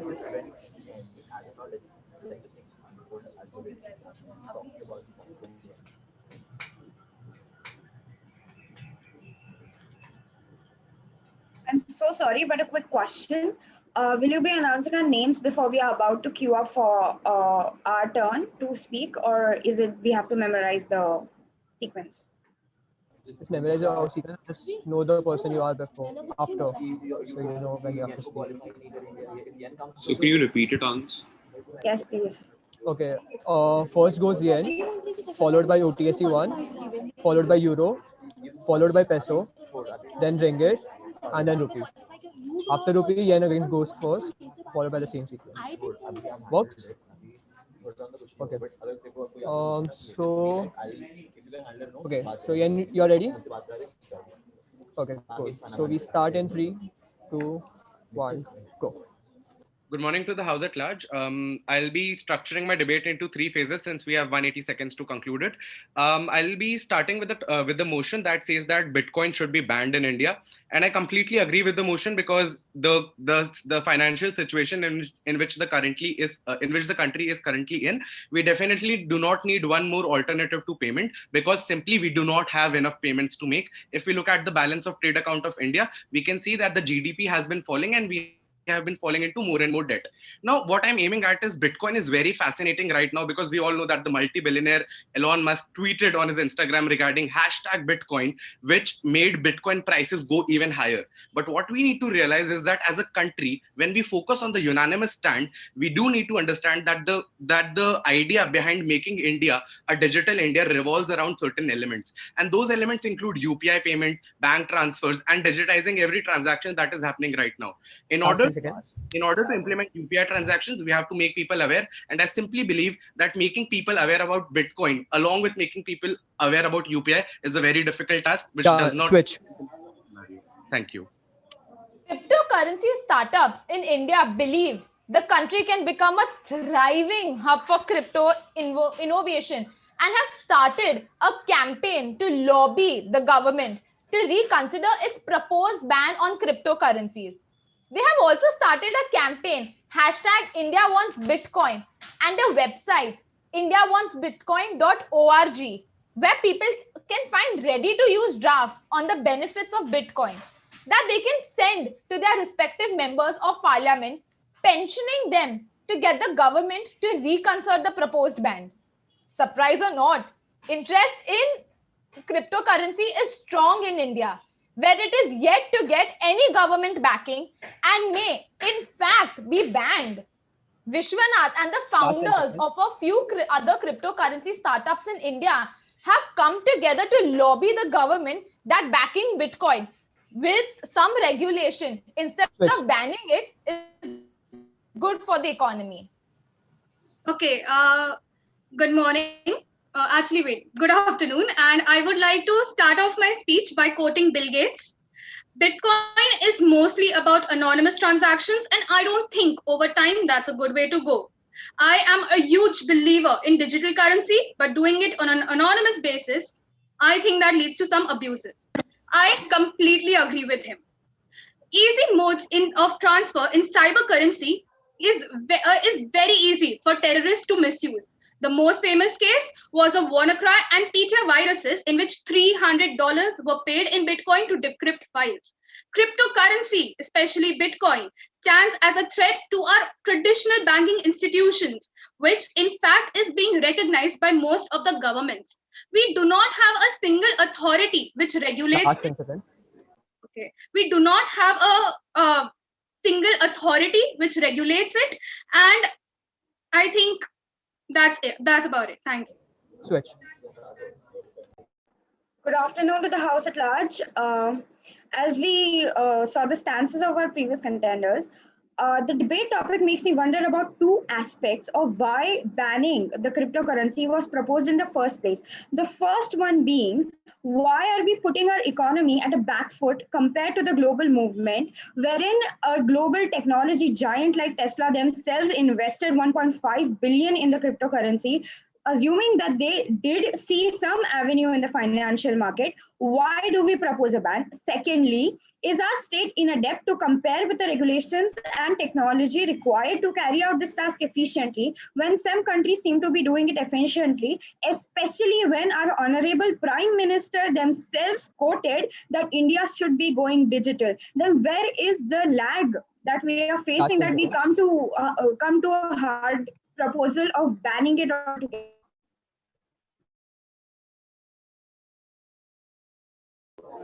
Switch. Yeah. Is it me? It's Ringgit is Rex, right? Yeah. Okay. So hi. So I'll be talking about why Bitcoin should not be banned in India, and I would like to put a perspective of modernization and digitalization. I feel that when we stick to tradition, it's good up to a certain extent, but if we don't move ahead with the world, we will be left behind be left behind in the past. Venture capitalists have come to India, and honestly, I think India is a land of opportunity, just like every other country. I think when venture capitalists come to India looking for something, they hope for modernization as well and hope to get their practices here. But something like a cryptocurrency being banned in India or not being legal in India is, I think, a step in the past. Another point I would like to put forward is, what is the difference, if you would tell me, between cryptocurrency and gold for that fact with regards to speculation? Cryptocurrency is widely regarded as a speculative term, and I would like to say gold is exactly the same way as cryptocurrency. Thank you. And switch. Now here we are dealing with what is crypto, what is Bitcoin, how good is Bitcoin, and what is the situation of country. Is the country ready for the Bitcoin? Then I should say India is not ready for the Bitcoin. First of all, India is not stable considering the financial conditions. India is not that much educated. Even the UPI and thing, you might have seen the cases when people scan to pay or receive money. Then what happens? Everything from their account just disappears. That's why this is the reason, because we are not just prepared for even UPI. We are in this mode of preparation. So that's the reason a very new technology like Bitcoin cannot be brought to India. It should be banned in India. Currently, Bitcoin market is without any major regulation. There's not that much regulation by the government. So we don't have any clear stance on cryptocurrency. So government which is not stable and does not have stance cannot control this thing. So it should be banned in India. And switch. Again, I would like to take the dais to point out over the fact that the debate is about whether it should be banned in India or not. Talking about the Bitcoin fork that happened on November 1st, 2017, a lot of people faced a lot of problems in encashing their Bitcoin amount. This created in a situation wherein people from the US, not in India right now, have faced a magnanimous amount of losses, and they have lost all their trust in Bitcoin. Talking about the situation in India, we know that India is a developing country right now. Bitcoin is a tool for the nations that are already developed. In India, we experience a very big fiscal deficit. We experience a very big inequality divide, wherein we know that Mr. Ambani is getting earning more and more billions by the second, wherein poverty has been elevating at the same level. If we give one more instrument to Mr. Ambani and people like them to come up, to get at an even bigger pedestal, I think that would deteriorate the condition of the country Last 10 seconds. at it is right now. The question is not whether Bitcoin is great or not. The question is whether or not India is ready for it, and does India need it when it already has UPI and plans for Aadhaar coin. Thank you. Okay. So answering to what Mr. Yen just said, Bitcoins are independent of any central authority. Bitcoin is a digital currency that oriented in 2009 by a software developer called Satoshi. Bitcoins are independent of any central authority. Therefore, no government or central bank rules over them. Let's talk about the second point. High volatility in the equities market can positively affect the price of Bitcoin. 2015, in fact, has proven to be a highly volatile year for equities, as stock markets around the world have been trying to rallying up and down. Bitcoin is seen for some as a substitute to gold, and therefore as a mean to store value. High volatility in the markets can in fact create an inflow of money into Bitcoin. During the coming months in the markets are likely to be highly volatile because it is the largest cryptocurrency out there. Diving straight into the topic, Bitcoin is a security risk. Bitcoin system, like every other system, has imperfections which can be exploited by sophisticated hackers. There are so many instances of Bitcoin theft, be it stealing private keys, exploiting wallet vulnerabilities. There are so many things. No chargeback, no refund. It attracts criminals and people who are interested in tax evasions and money laundering. It has become a latest trend in the dark web market, Silk Road, where they were online. So I think if a person wants to cheat, then they will find different means, as a tax evasion has always been a problem with or without cryptocurrency in our country. I would rest my case here. So you're done? Okay. So switch. Excuse me for the interruption. Adding to my the supporter of the stance, and answering to previous candidates' opposition stance that we shouldn't be giving cryptocurrency as a tool to the rich to exploit more people. Lest we not forget that Mr. Ambani does bring to India's GDP and does contribute to our economy. So banning cryptocurrency would also mean that we would be stopping the people from getting resources enough to boost our economy, and potentially people who can contribute to our economy. Why should we be stopping them? Secondly, opposing to the point of view of one of the other contenders that stated that it has a possibility of getting cheated. Ma'am, cheating is possible in any form of financial transaction, not just cryptocurrencies. Then some aversions. Why? Yeah, continuing the point of my fellow colleague, cheating is a form which can happen anywhere. If you can have credit card fraud, you can have tax evasion. That doesn't mean you ban credit cards or you don't pay taxes. It means that you need a regulative authority to actually look over it, and which cryptocurrency already has, because it's a universal thing. It doesn't have any government interference. And the second thing I would like to bring up the startup point of view is that a ban on cryptocurrency would mean shutdowns of venture capitalists like Draper and Aeon, and which are blockchain companies. Basically, blockchain companies are the things of the future, and these are startups. It goes beyond cryptocurrency. They provide jobs to you. They boost your economy. Something like a cryptocurrency would force them to shut down and move overseas. So how can a country promote itself as a developing nation but not invite people to learn this thing? So coming to why Bitcoin should be banned, RBI also stated that Bitcoin and other cryptocurrencies cannot be treated as real currencies, as they are not made of metal or exist in physical form, and they are not stamped by the government.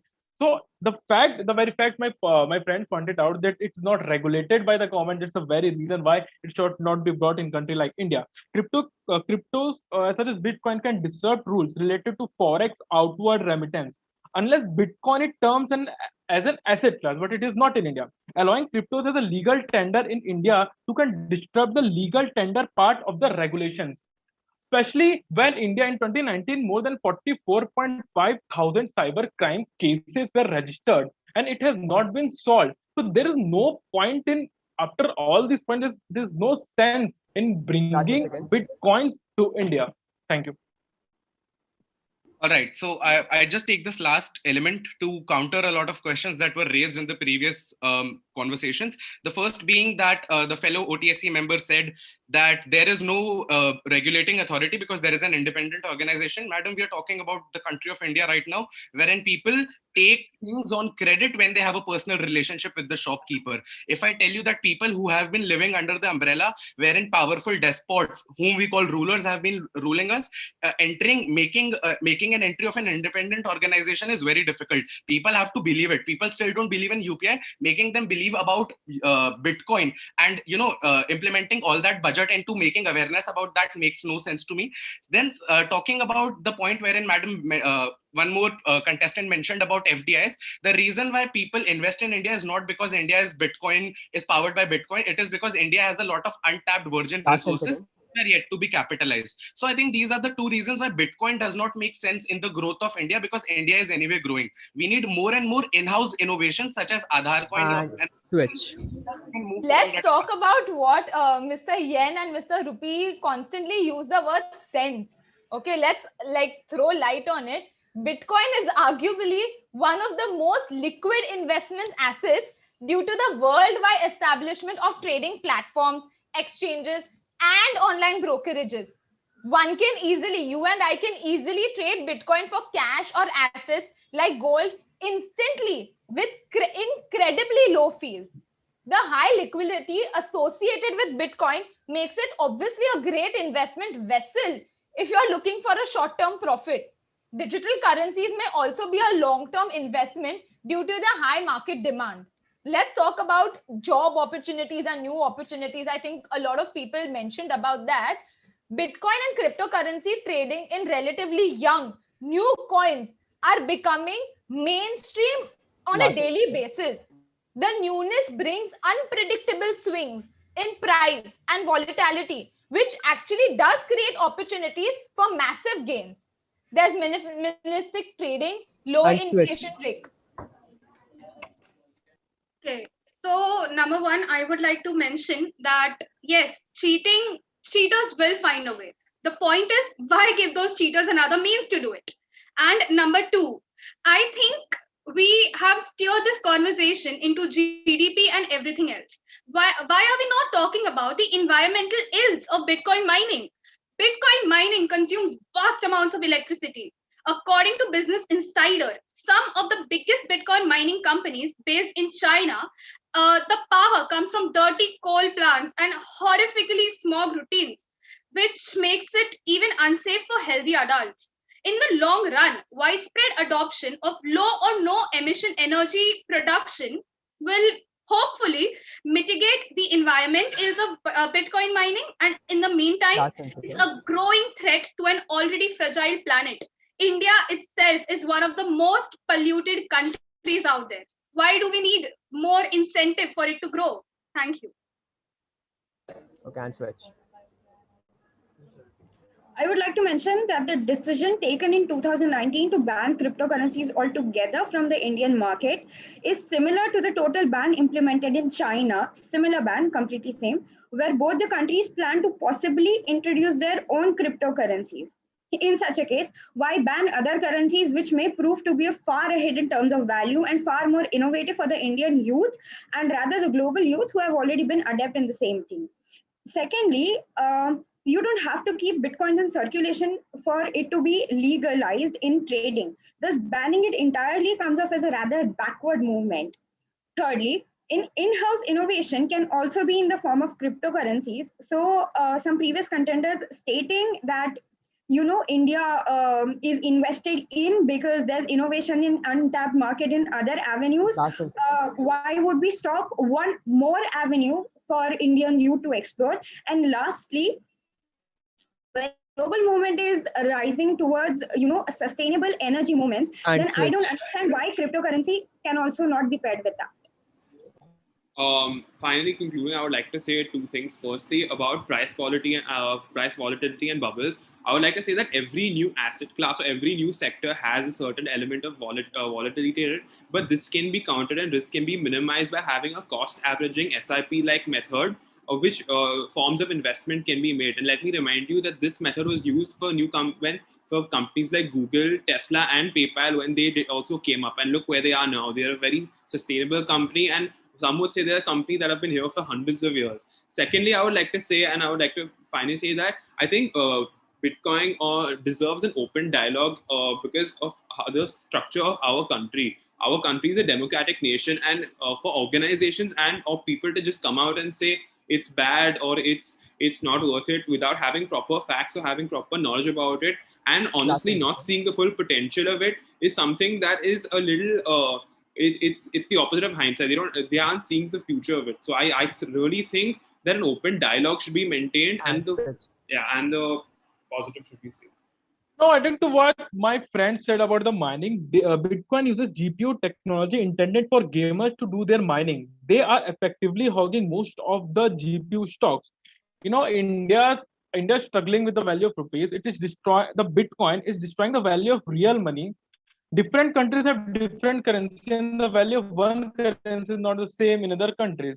By the logic, since Bitcoin is treated as a world currency, countries won't profit if their citizens are using a more generalized currency, and we cannot change that fact in India.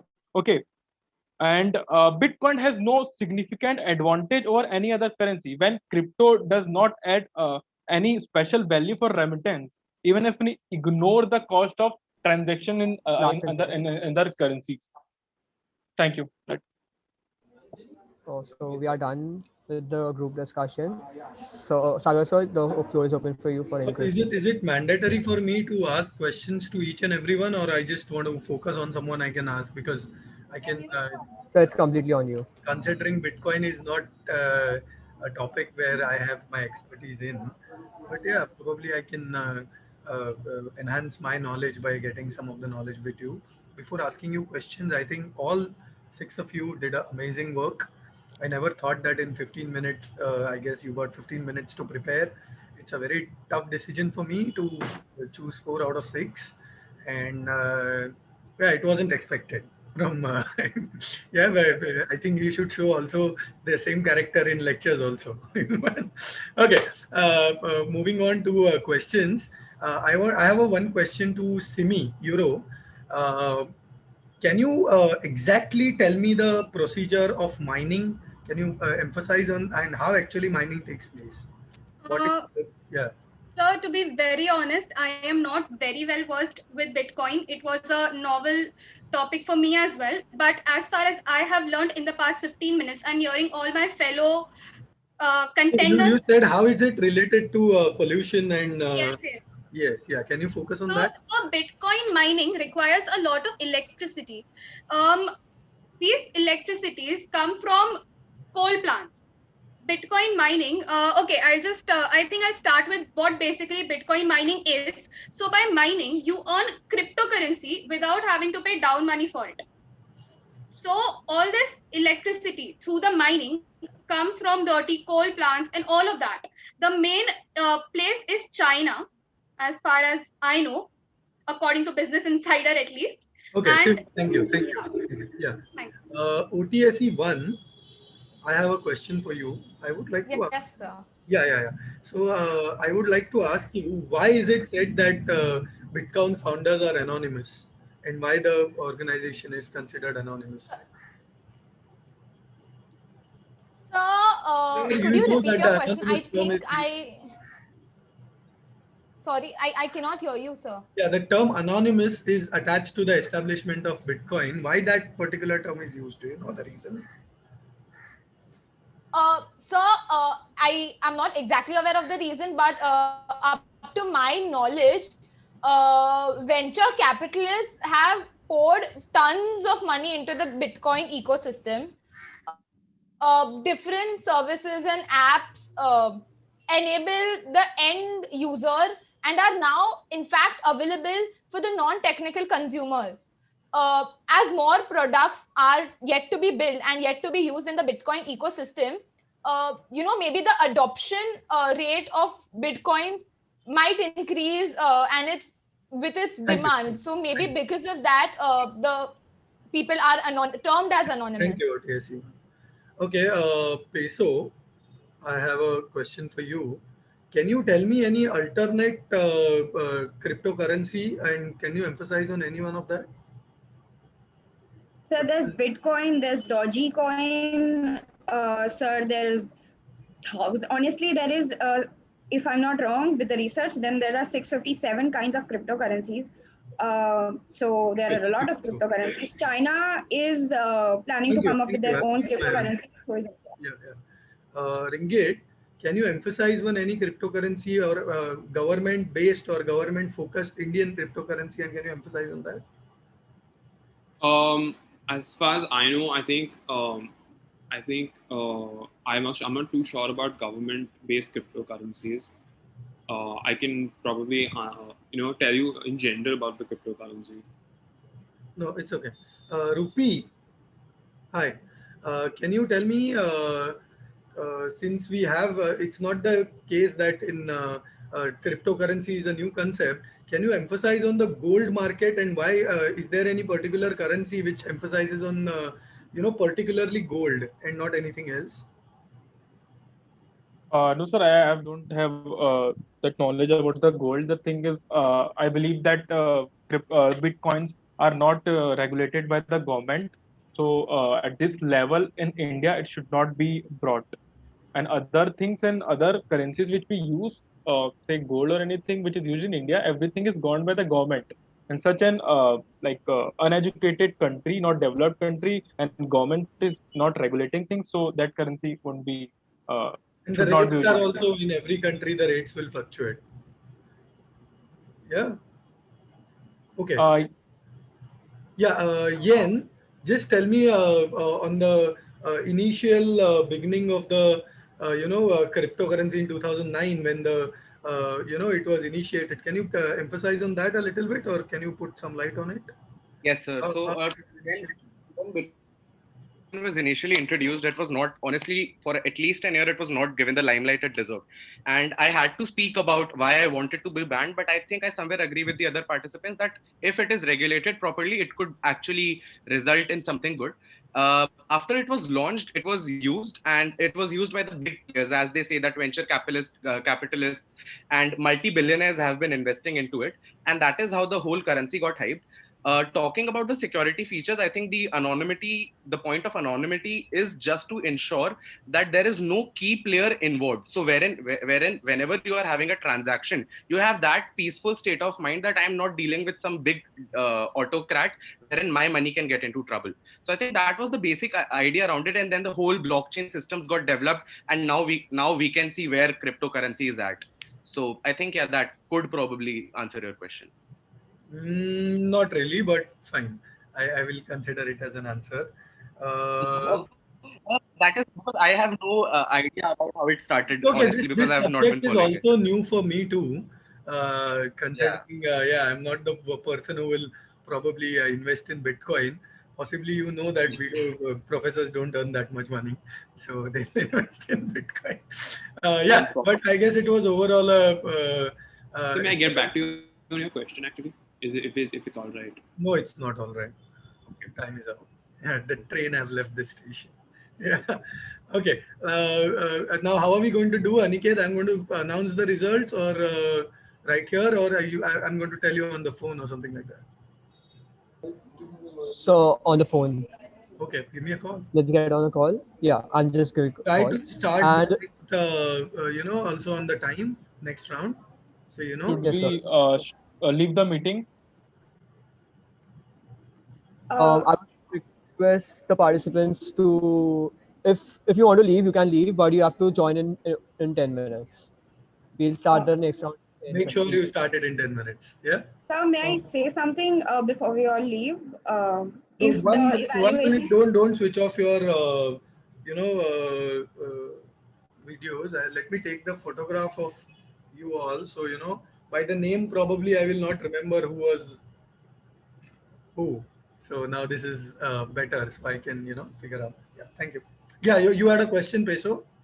sir, no, not a question. Actually, if the evaluation is over for this round, I may have to say something. If it is not going to put anybody's stance in jeopardy, my statement is going to be anyone's. See, I have criterias. First of all, I have given criterias to my own criteria. I'm going to judge and select it. It's not the case that only it's not the knowledge about Bitcoin is not the only criteria here. It's also the presentation, which is a big criteria.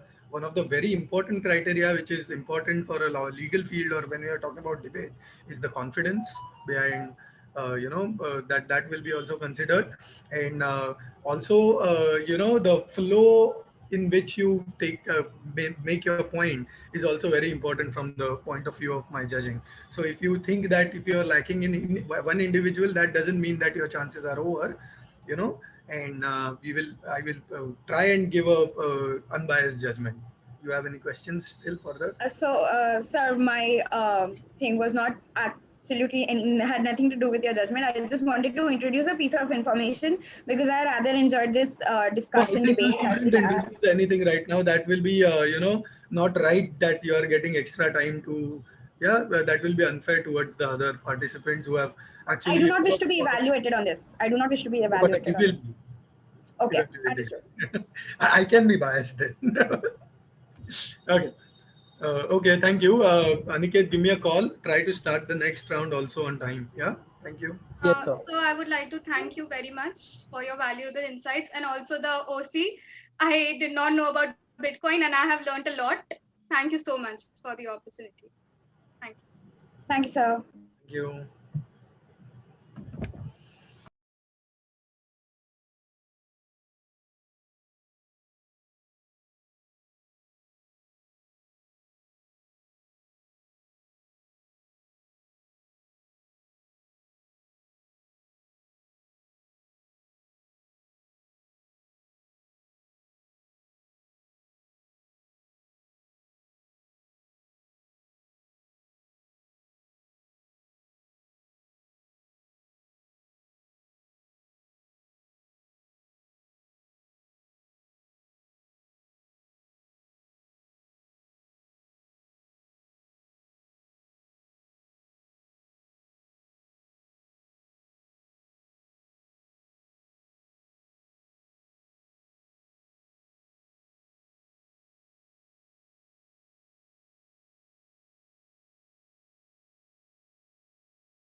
Just please wait till then.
Next, rename yourself as a contingent name.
Sir, we were just waiting for 2 minutes and we'll be starting then. Just 2 minutes, sir.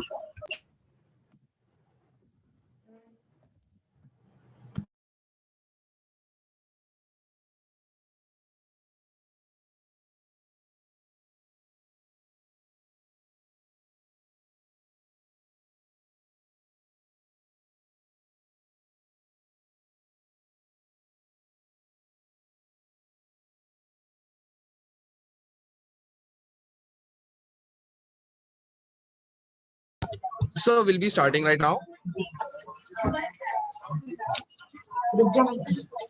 Sagar sir. Yeah, so I'll first be explaining how the flow of debate is going to be, right? So out of the 4 participants, everyone will first get an opening statement of 90 seconds, all of them, right? And once the opening statements are done, they will have another debate of like 60 seconds per speaker. And once those 60 seconds are over, we have allotted certain time for questions. Now at this point, Sagar sir, even you can ask questions and even other participants can ask questions on the speech made by the participant. Then who will be asking the questions will be decided by you, and the participants have to raise hands if they are interested in asking questions. So what we will do is, in this particular round, I'll avoid asking questions, or I'll ask questions if I feel like asking. And Okay. what we can do is, I'll ask an individual to so is the topic same or different topics here? So it's different, sir. We have kept the topic the Union Budget of India and how who will be benefiting from the said budget that was recently. So I will decide who will ask question to whom. Yeah. Right. Like for example, I gave my 60 seconds ka speech, and now it is up to you who can ask me a question. Like for example, Aniket wants to ask me a question. He raised his hands. Then you will say that, yeah, Aniket, you can go ahead. So he will ask me a question and they have to answer I don't it. think Aniket is allowed to ask questions, right? Sorry, sir? I understood. Okay, so once this will go on for for all the 4 participants and one more round of the same, right? Okay. Is there any queries, any confusion for the participants? So each one of us gets 90 seconds of an opening statement, followed Yes. by similarly in the previous round where we all went in a queue and we put up our points. So how many rounds of that are going to take place? 2 rounds. 2 rounds. 2 rounds, and after that Because the we've floor increased. is open. Right. So once your 60 seconds is done, immediately after that, the floor is open for questions.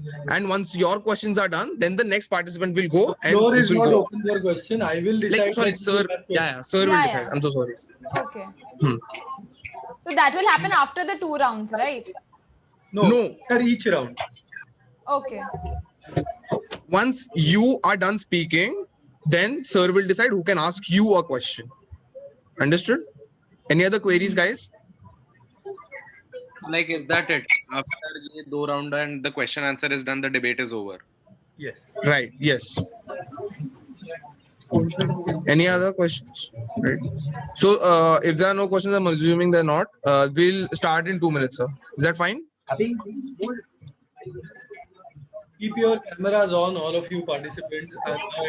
By this time, I know you by your face more than your names. Yeah.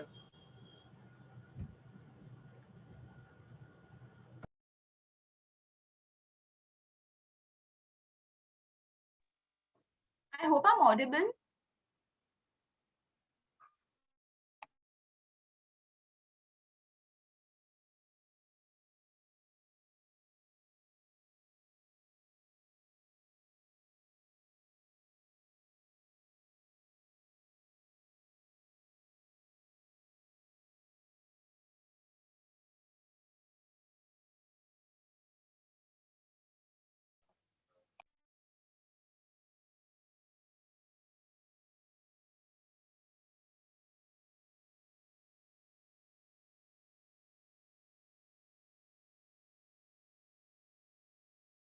Guys, the sequence in which we will be going for has been put in the chat box. So we'll be adhering to that sequence itself throughout the whole debate, right?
See, after the introduction speech, how much time would we be getting?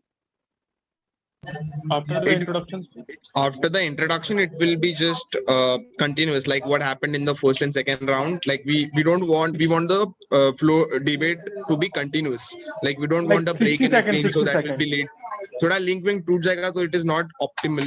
No, Like so that's what we would thought. it be 60 seconds? Like 90 seconds का हमारा introduction हो गया. Then after that in Right. the second round, 60 seconds. We would get 60 Yeah, seconds. 90 seconds first round, then second round you have to your speech is only 60 seconds. Okay, only 60 seconds. Right? Understood? Anyone else? Anyone else has any queries?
Participants, we're really sorry with the delay. Could you just bear with us for another?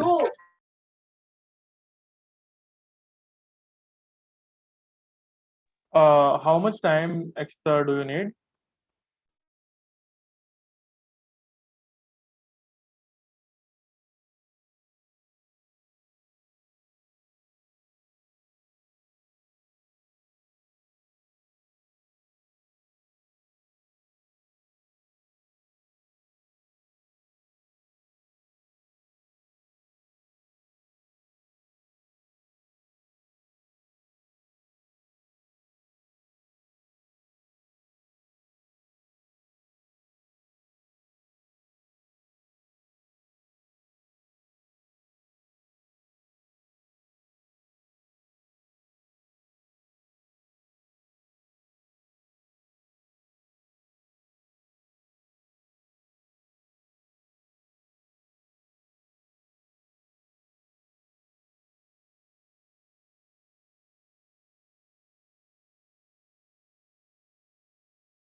Neil, could you please rename yourself contingent name?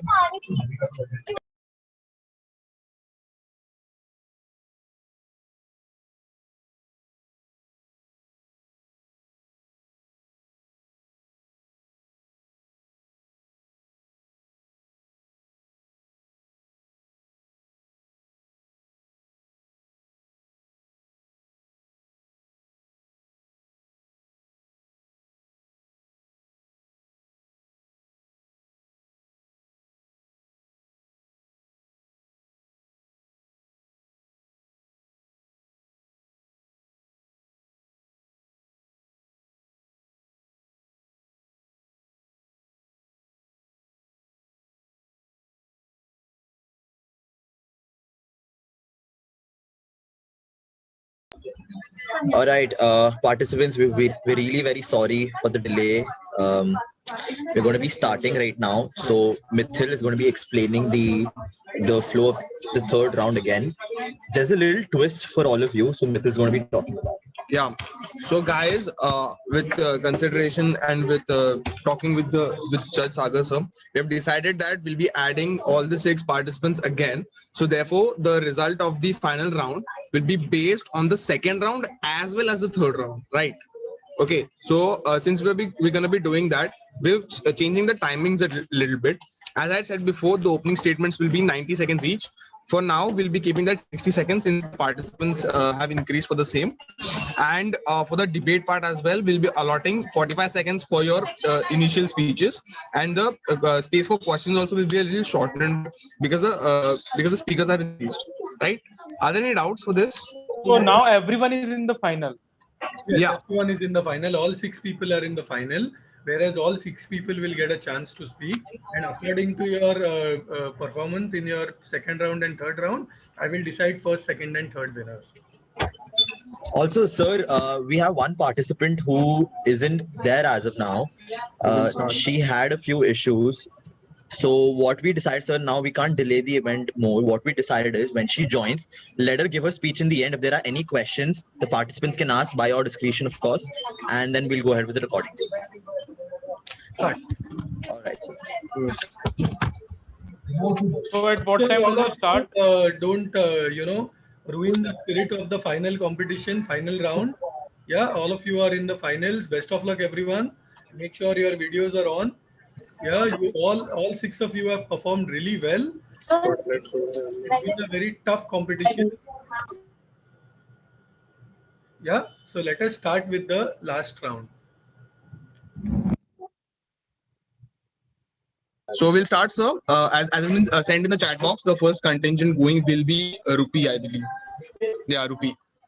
So one thing, every 6 speaker will be speaking now. Na? Every time of everyone has been started. Statements for everyone. 60 seconds. Okay. Excuse me. There's a noise. Sorry, could you repeat that? My connection is not stable at the moment. Just wait for a minute. Hello. I'm audible now. Yeah. Is there any lag? No. Hello? Please go ahead. And one thing, we how much can time hear do you. I get? See, there 60 is a lag. seconds. I can. 60 seconds now. Okay. Yeah. Also, guys, for this round, I'm going to be counting your time. So I'm just going to be telling you seconds left, and the procedure is the same as it was followed for all the other rounds.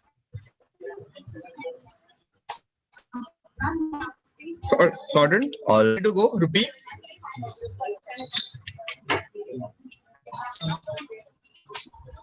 Rupi, See, there's a can lag we from start? my end. There's a lag. There's a lag from my end. No, I think that is from Pritish's end, not from any other contestant's end. The Pritish video is. Acha. Yeah, but that Okay. he's not going to just. Okay, I thought it. Okay. Yeah. Okay. I'm so sorry. No problem. What we'll do here now is that let Pritish decide a particular line in which you are going to speak for your opening statement, and we'll start immediately. Okay. Okay, and one thing, when will be the bell? Like 50 seconds. Sir, 50 seconds. Yeah. So 20 seconds for your introduction. And 10 seconds left. And the flow, like it's been for in all the other rounds. At 60 seconds, going to be to the board. I think Aniket, you should resolve everyone's issues because Yeah, sir. not Yes, audible. sir. So basically, again, we'll follow the same manner. 60 seconds for opening statement, and everyone will get another 60 seconds to put your points forward, and then the question and answers round.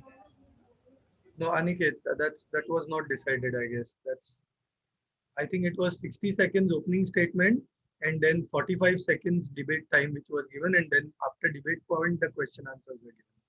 that I was supposed to be asking one person to ask question to another. That was the format, right? That was the decided format.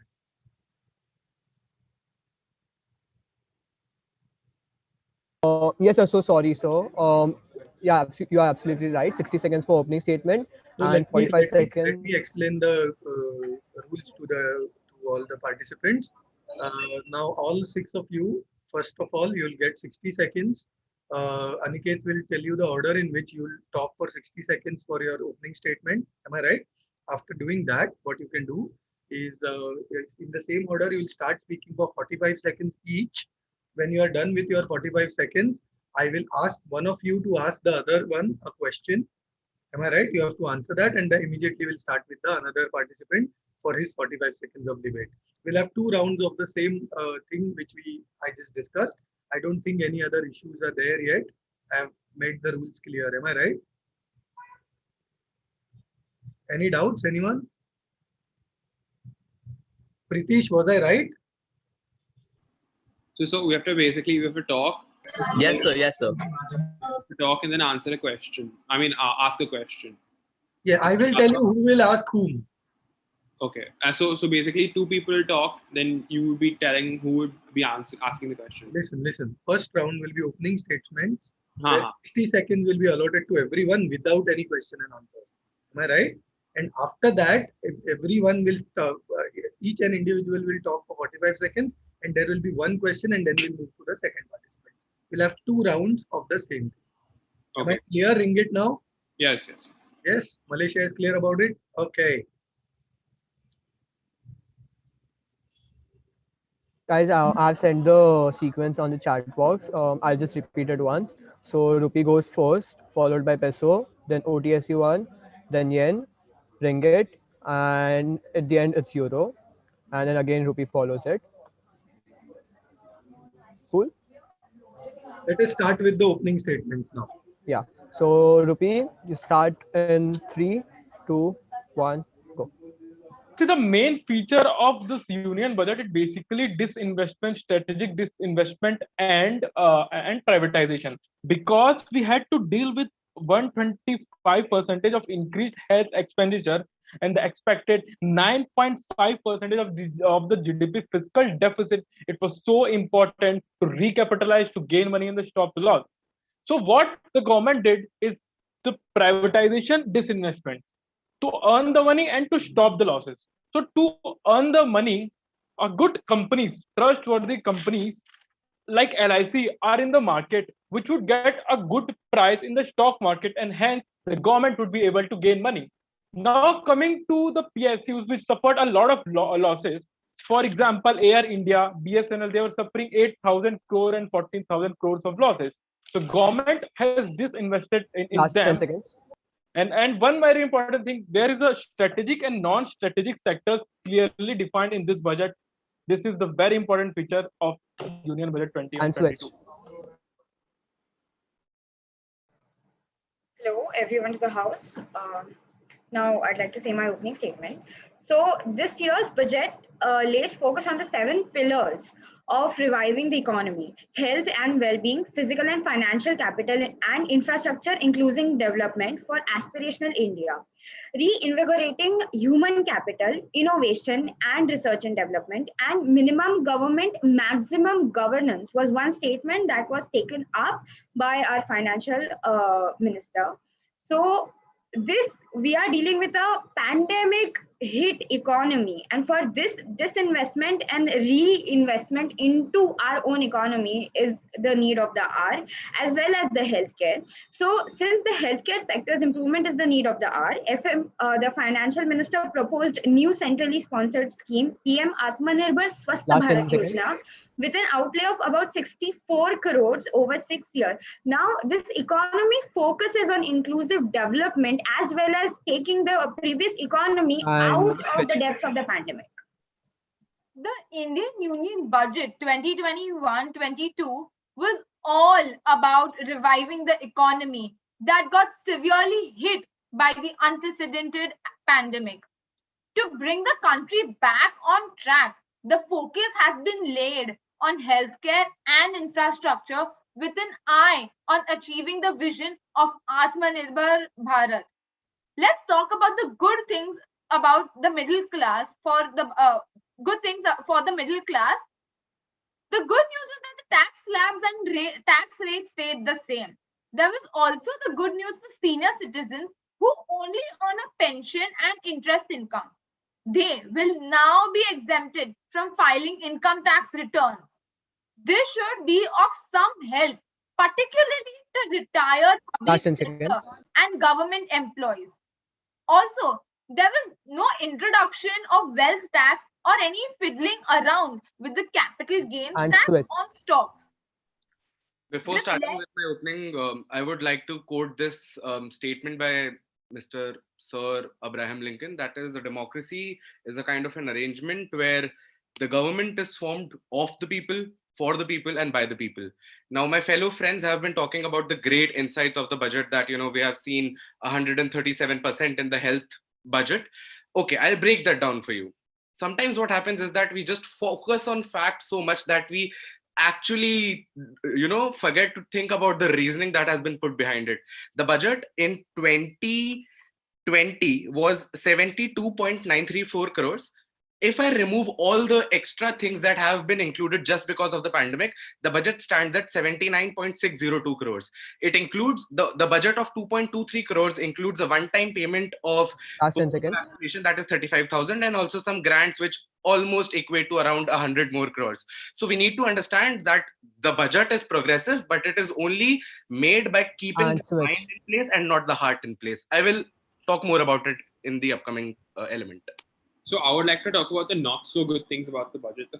Firstly, also about the shareholding norms that have been introduced, where the listed firms have to then increase their public shareholding from 25% to 35%, which is not such a great thing, because because mid caps and small caps which are in the market would then need more of promoters shareholding. Technically won't be able to survive because of the developing capital market in India. And also secondly, a lot of promises in the past years, a lot of banking and a lot of non-banking corporations had faced frauds and many skips on loans, which no provision has been made for, or how they're going to counter it. So there are also many other points which are bad as well as ugly, which the budget has, which I'll be talking about in the future, in the coming. And switch. Yeah, am I audible? Yeah, okay. So the budget 2021 was to resuscitate our economy that got really badly hit by the ongoing coronavirus pandemic.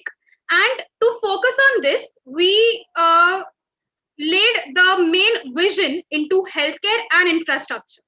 As per NHP, which is the National Health Profile data of 2019, India used to spend just 1% of its GDP on public health, which is drastically low when we consider our country's population, demography, and the increasing disease burden.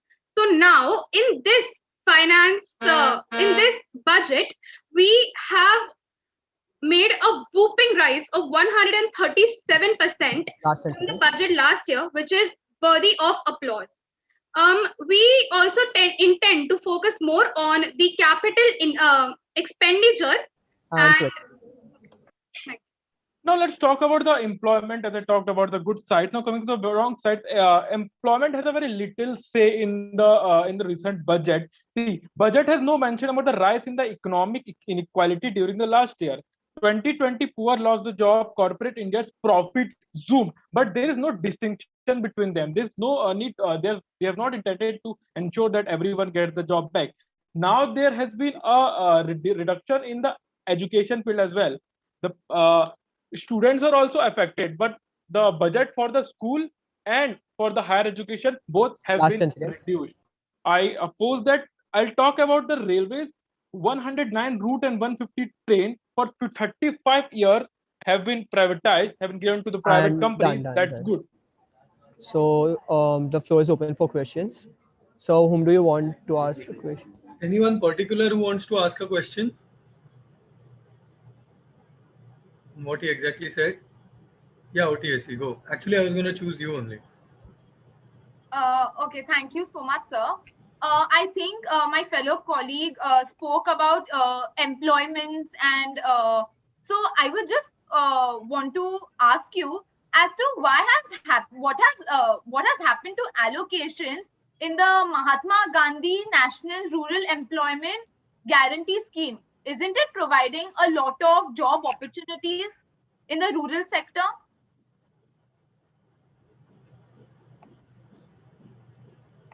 Ma'am, sir, I think she's targeting me. Sir, can I answer? Answer this question. Okay. Let Rupi answer the question. Okay.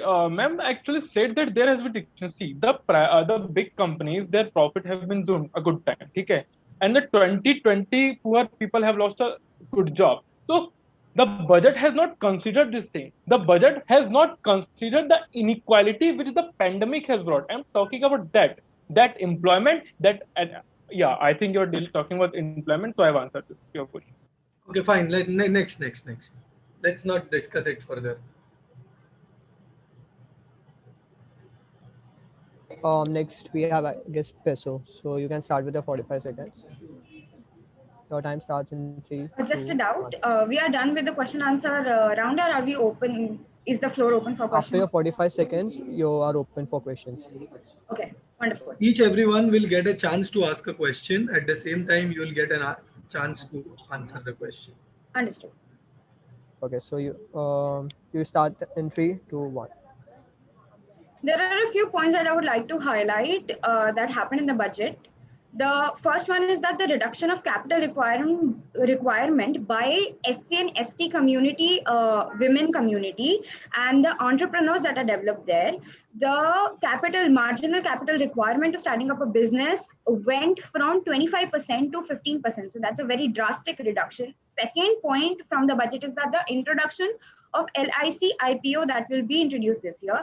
The third is reduction of time for IT filing proceedings for everybody. And the last is that the IT file return for people above 75 years of age. Now, what I want to state here is that the budget seems to be very dynamic in terms of various fields that I would be explaining further. Stop. Anyone who wants to ask a question who's talking against her?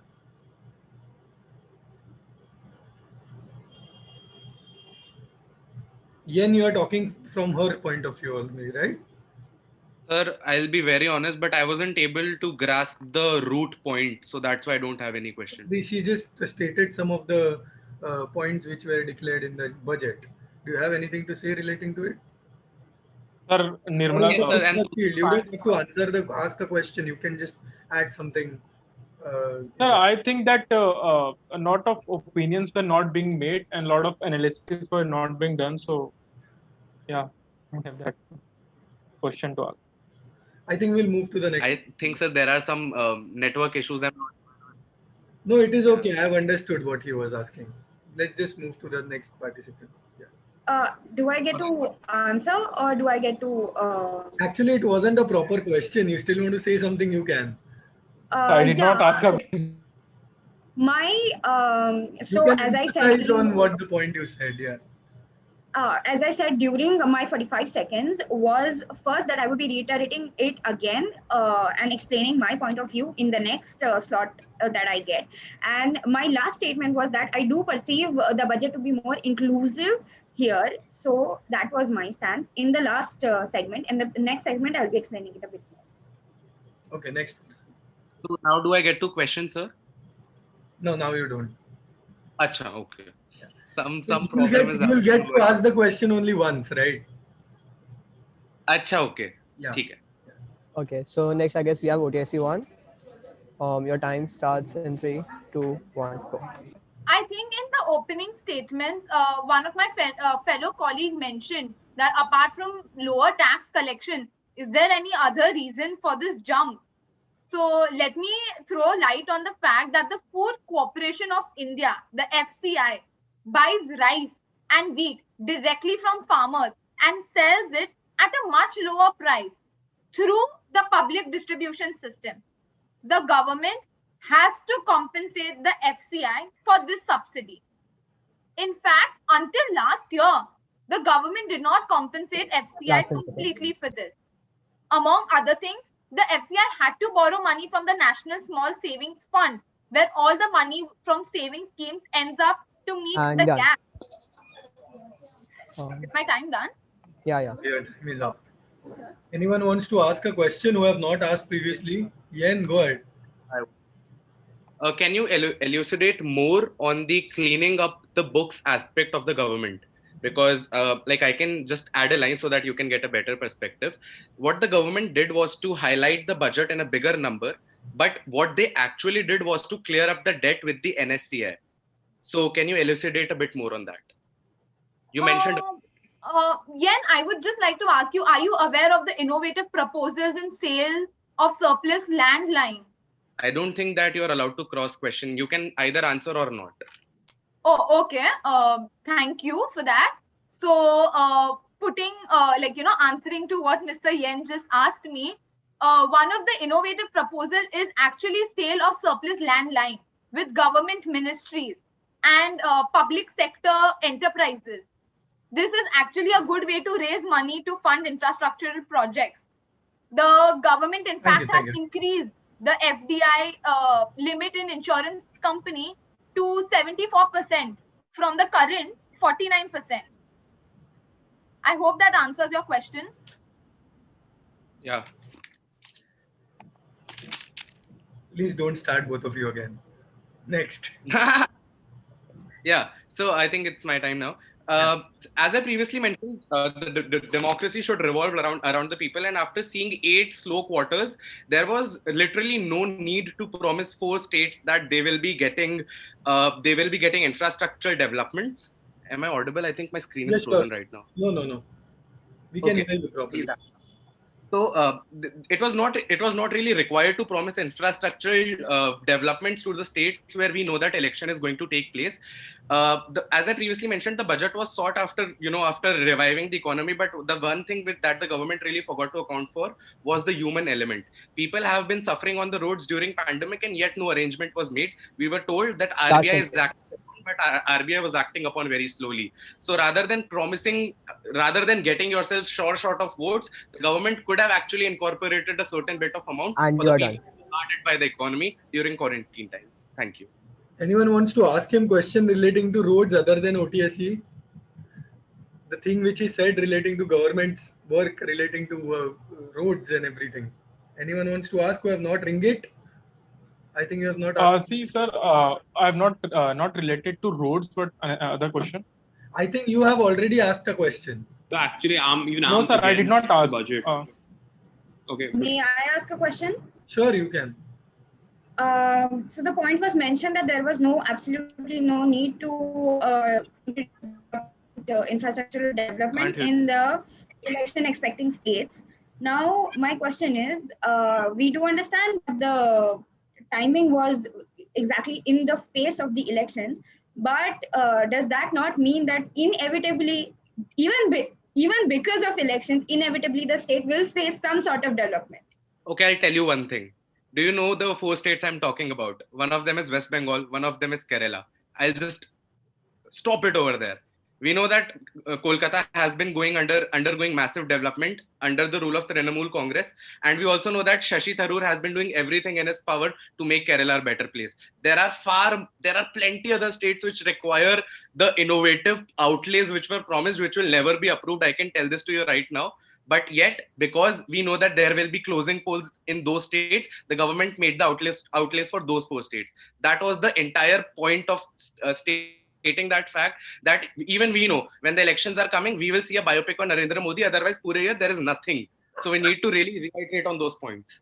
That was the thing. Sir, apart from the, my fellow colleague, apart from the political inclination that you may present, we are forgetting that one of the standing ground democracy, multi-party democracy. Okay. Thank you. The debate is not about any political parties and their agendas. It's more about the budget. I think last person is remaining, no, for their 45 seconds. Yeah, I guess 2 people are there. Yeah, go ahead. So yeah, so just to talk about the more about the human element of the budget, even a lot of job promises were made in the last budget also, which have not been fulfilled as per as the government, and even a tax dampener has occurred with the people because like the interim budget, which was given by Piyush Goyal, they did mention a reduction in the TDS and standard in the threshold, which is again not been fulfilled by the government, which would further put my point that a lot of promises have been made by the budget, but a lot of promises which were made in the interim budget as well as the last have not been fulfilled yet, which have also not been highlighted in this year's budget also. Another thing I would like to add is the fuel bill. Like recently, like you all must have heard, because of increase in fuel, it's because of And you're the. done. I should address it later. Okay, anyone who's not asked yet question yet, you can ask about any other aspect of budget also, like probably health provisions or something like that. OTSC you have already asked. Who have not asked a question? Sir, may I? Euro. Not asked any question. Euro, yes. Where have you been? Go ahead. I'm sorry, sir. I'm actually outside as of the moment. Yeah, okay, go ahead. Okay. My question is that the employment trends has not been those drastic if you compare the previous year and the current year. This current year, there are like, okay, if we consider the COVID pandemic, it could have gone a way drastic change. Yet there is something that is stopping it. So what are your comments on that? Actually, that is the biggest factor in all of this, because of one of India's biggest pain points is employment, and it's still no mention of it or even no highlight of it has been given in the budget. It causes for a serious concern, and even after that, without a mention of employment, tax dampeners aren't being increased, fuel is being increased, and other sources and other various policies are introduced, which right now we might not realize it, but may eventually harm us in the long run. So before we start with the next round, let me clear one thing. Since I'm going to judge this competition, try and make your last 45 seconds little bit concluding. Are you understood? All six of you have got an opportunity to speak for 45 seconds and also to ask a question. So asking a question is not mandatory in this particular 45 seconds round. If someone's conclusion, if you think that you need to ask a question on that and you're not supporting that particular conclusion, then only you'll get the chance to ask a question. If you're not asking, I may ask or I may not ask, but we will accordingly finish. Make sure that don't get up get something more out of this particular budget. Just try to conclude what the point you would have said. Also try to focus on the health provisions of this particular budget, since we are in the pandemic, and this budget is not only relating to employment and every other thing, but that the sufficient amount have been dedicated for the health purposes in this particular, that also plays a very vital role in this particular budget. Is it fine? Make sure that you are making the point whichever you wanted to make or whichever is remaining, and then try to conclude your point of view on this particular budget. Am I right? And then if anyone thinks that they have to ask a question, you can raise your hand and ask a question. Am I right, everyone? Is that fair? Yeah? Okay, thank you. Let's go in the same sequence. And I guess Euro is the last one left. Yes, I hope I'm audible. I'm sorry, I've had some network issues today. No problem. Yeah, so you can start. Yeah, In 3, 2, 1, go. Okay, may I start? Sure. Okay, so COVID-19 pandemic has underscored the importance of health insurance now more than ever. In the initial phases of the COVID spread, when capping on the hospital charges wasn't introduced by the center, individuals were left with hefty bills. So this highlighted the need for more reforms in the healthcare sector, which is clearly visible in our budget. We have a 137% rise from the budget last year. So, like I think I said in my introductory speech, India spends just over 1% of its GDP on public health, which is drastically low. Okay, thank you. Anyone in particular wants to ask any question? I guess we'll go ahead.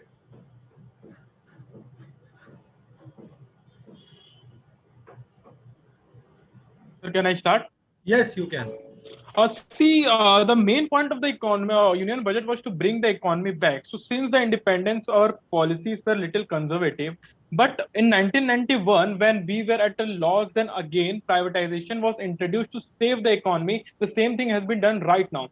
I know that there has been a lot of losses and there has been a lot of demands, and last year's things are not fulfilled yet. But the fact is, the money cannot grow on tree. The money, so people don't have money, the government don't have money, and they are doing various things, privatizing various measures, and railways as well. They're trying to get the money.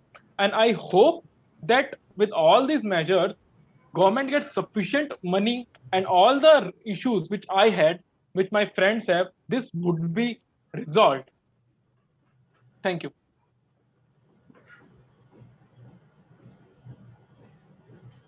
Should I take over? Yep. Okay. Money does not grow on trees, but definitely one has to aspire for a tighter and a bigger budget.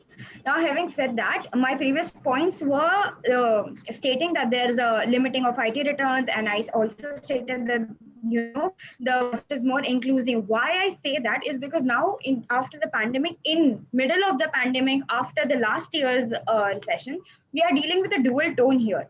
The first aspect of the economy is helping people in the COVID crisis, and the second aspect is reviving a sunken economy from previous year. Now, in the previous year and carrying over to this year are two aspects that people are not charged from their insurance for the COVID. So there's one security there that's happening, and the second one is that there's heavy subsidization and no cess is being charged for the COVID patients. Now, secondly, in the economy, you cannot expect the government to just focus on COVID, because we are also dealing with the responsibility of bringing back an economy. And that is why disinvestment and introducing new IPOs and as well as making the economy more inclusive for women-led entrepreneurs, considering women as a sector is the most hit in the COVID pandemic because of the already socioeconomic disparities that existed. Now, because of this, I concur that the budget is inclusive and does take responsibility of both the aspects, that the healthcare industry is supported, as well as more inclusivity is introduced in the financial sector to add more and more people back. I'm done. Thank you. Okay, next. Am I audible? Yes, you are. Yes. So coming to the conclusion, a question was asked by how much has the government stepped up by spending. The government is in fact stepping in as the spender of the last resort in an environment where consumer spending and industrial expansion has taken a beating. Interestingly, the total expenditure budgeted for the next year is rupees 34.83 trillion, which is more or less similar to this year. This despite the fact that the government is initiating many new road projects. So if you ask me, so where does that leave the fiscal stimulus? When one takes into account the fact that the government will be spending rupees 81 trillion towards paying interest on its debt next year against rupees 6.93 trillion. It will pay this year net the real expenditure next year. And you are done. I'll conclude by saying that the budget is a very myriad piece of document which does not have the capability to satisfy everybody. There will always be some happy stakeholders and some sad stakeholders.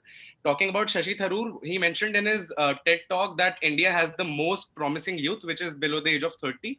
And yet there were deductions in the education budget and it stands at 6,000 crore.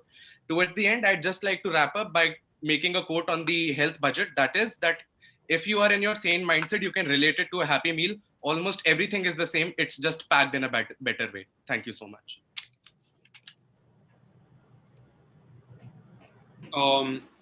So in conclusion, also to my points, I would like to finally conclude with bringing an aspect of health into it.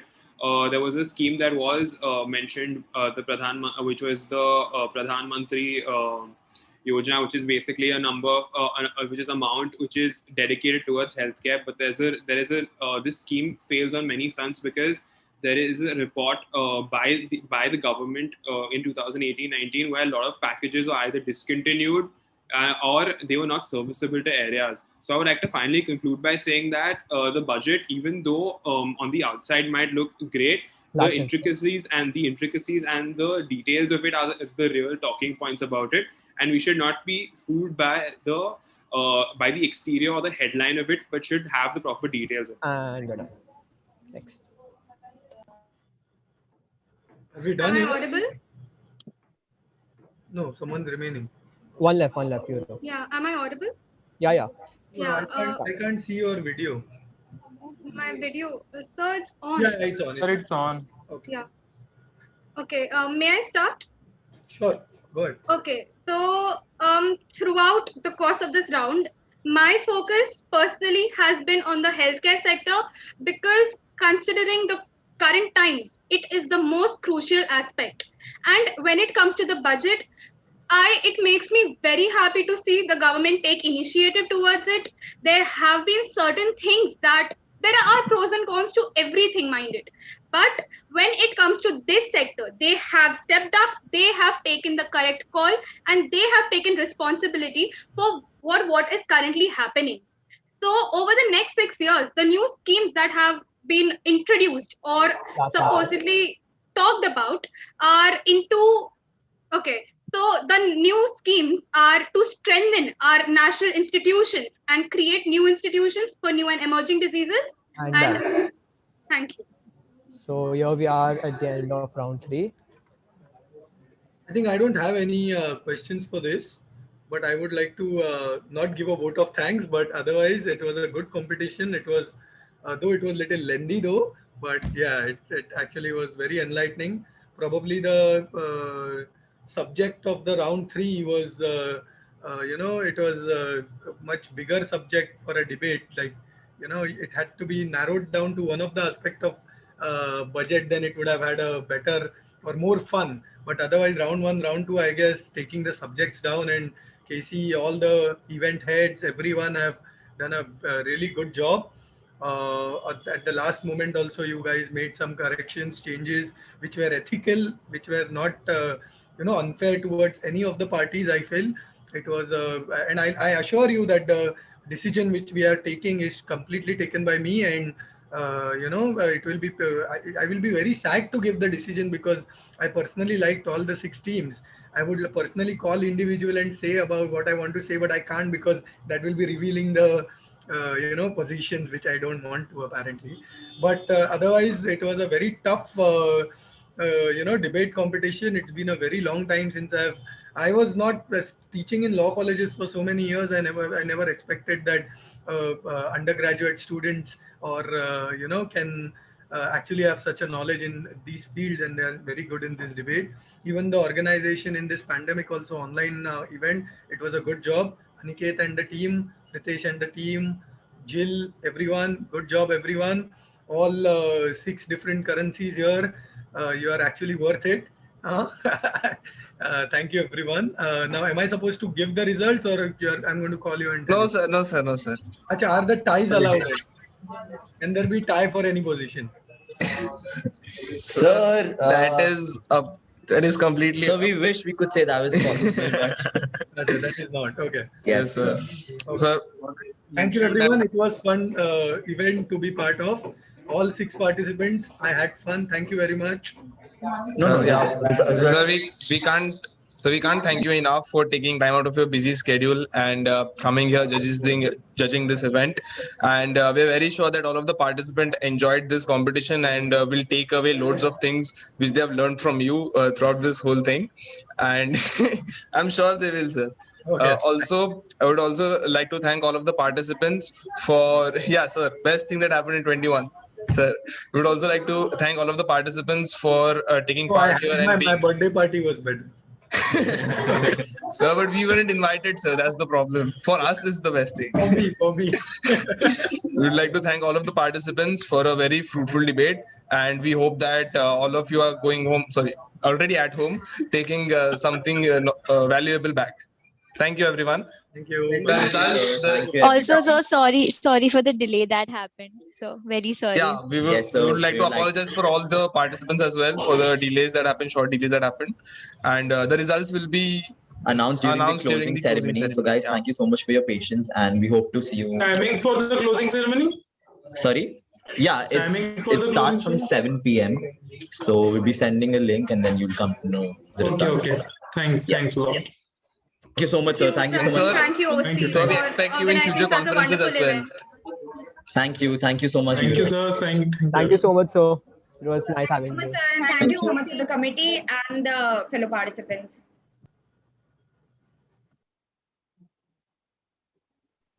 Aniket, is it done? Shall I close the link and the YouTube? Yeah, you can leave. Thank you so much, guys. Yeah. चलो हो गया ना? बहुत बढ़िया। हाँ। Sir ये link on रखना क्योंकि इसमें बैन जैम भी होने वाला है इसके बाद। Wait, just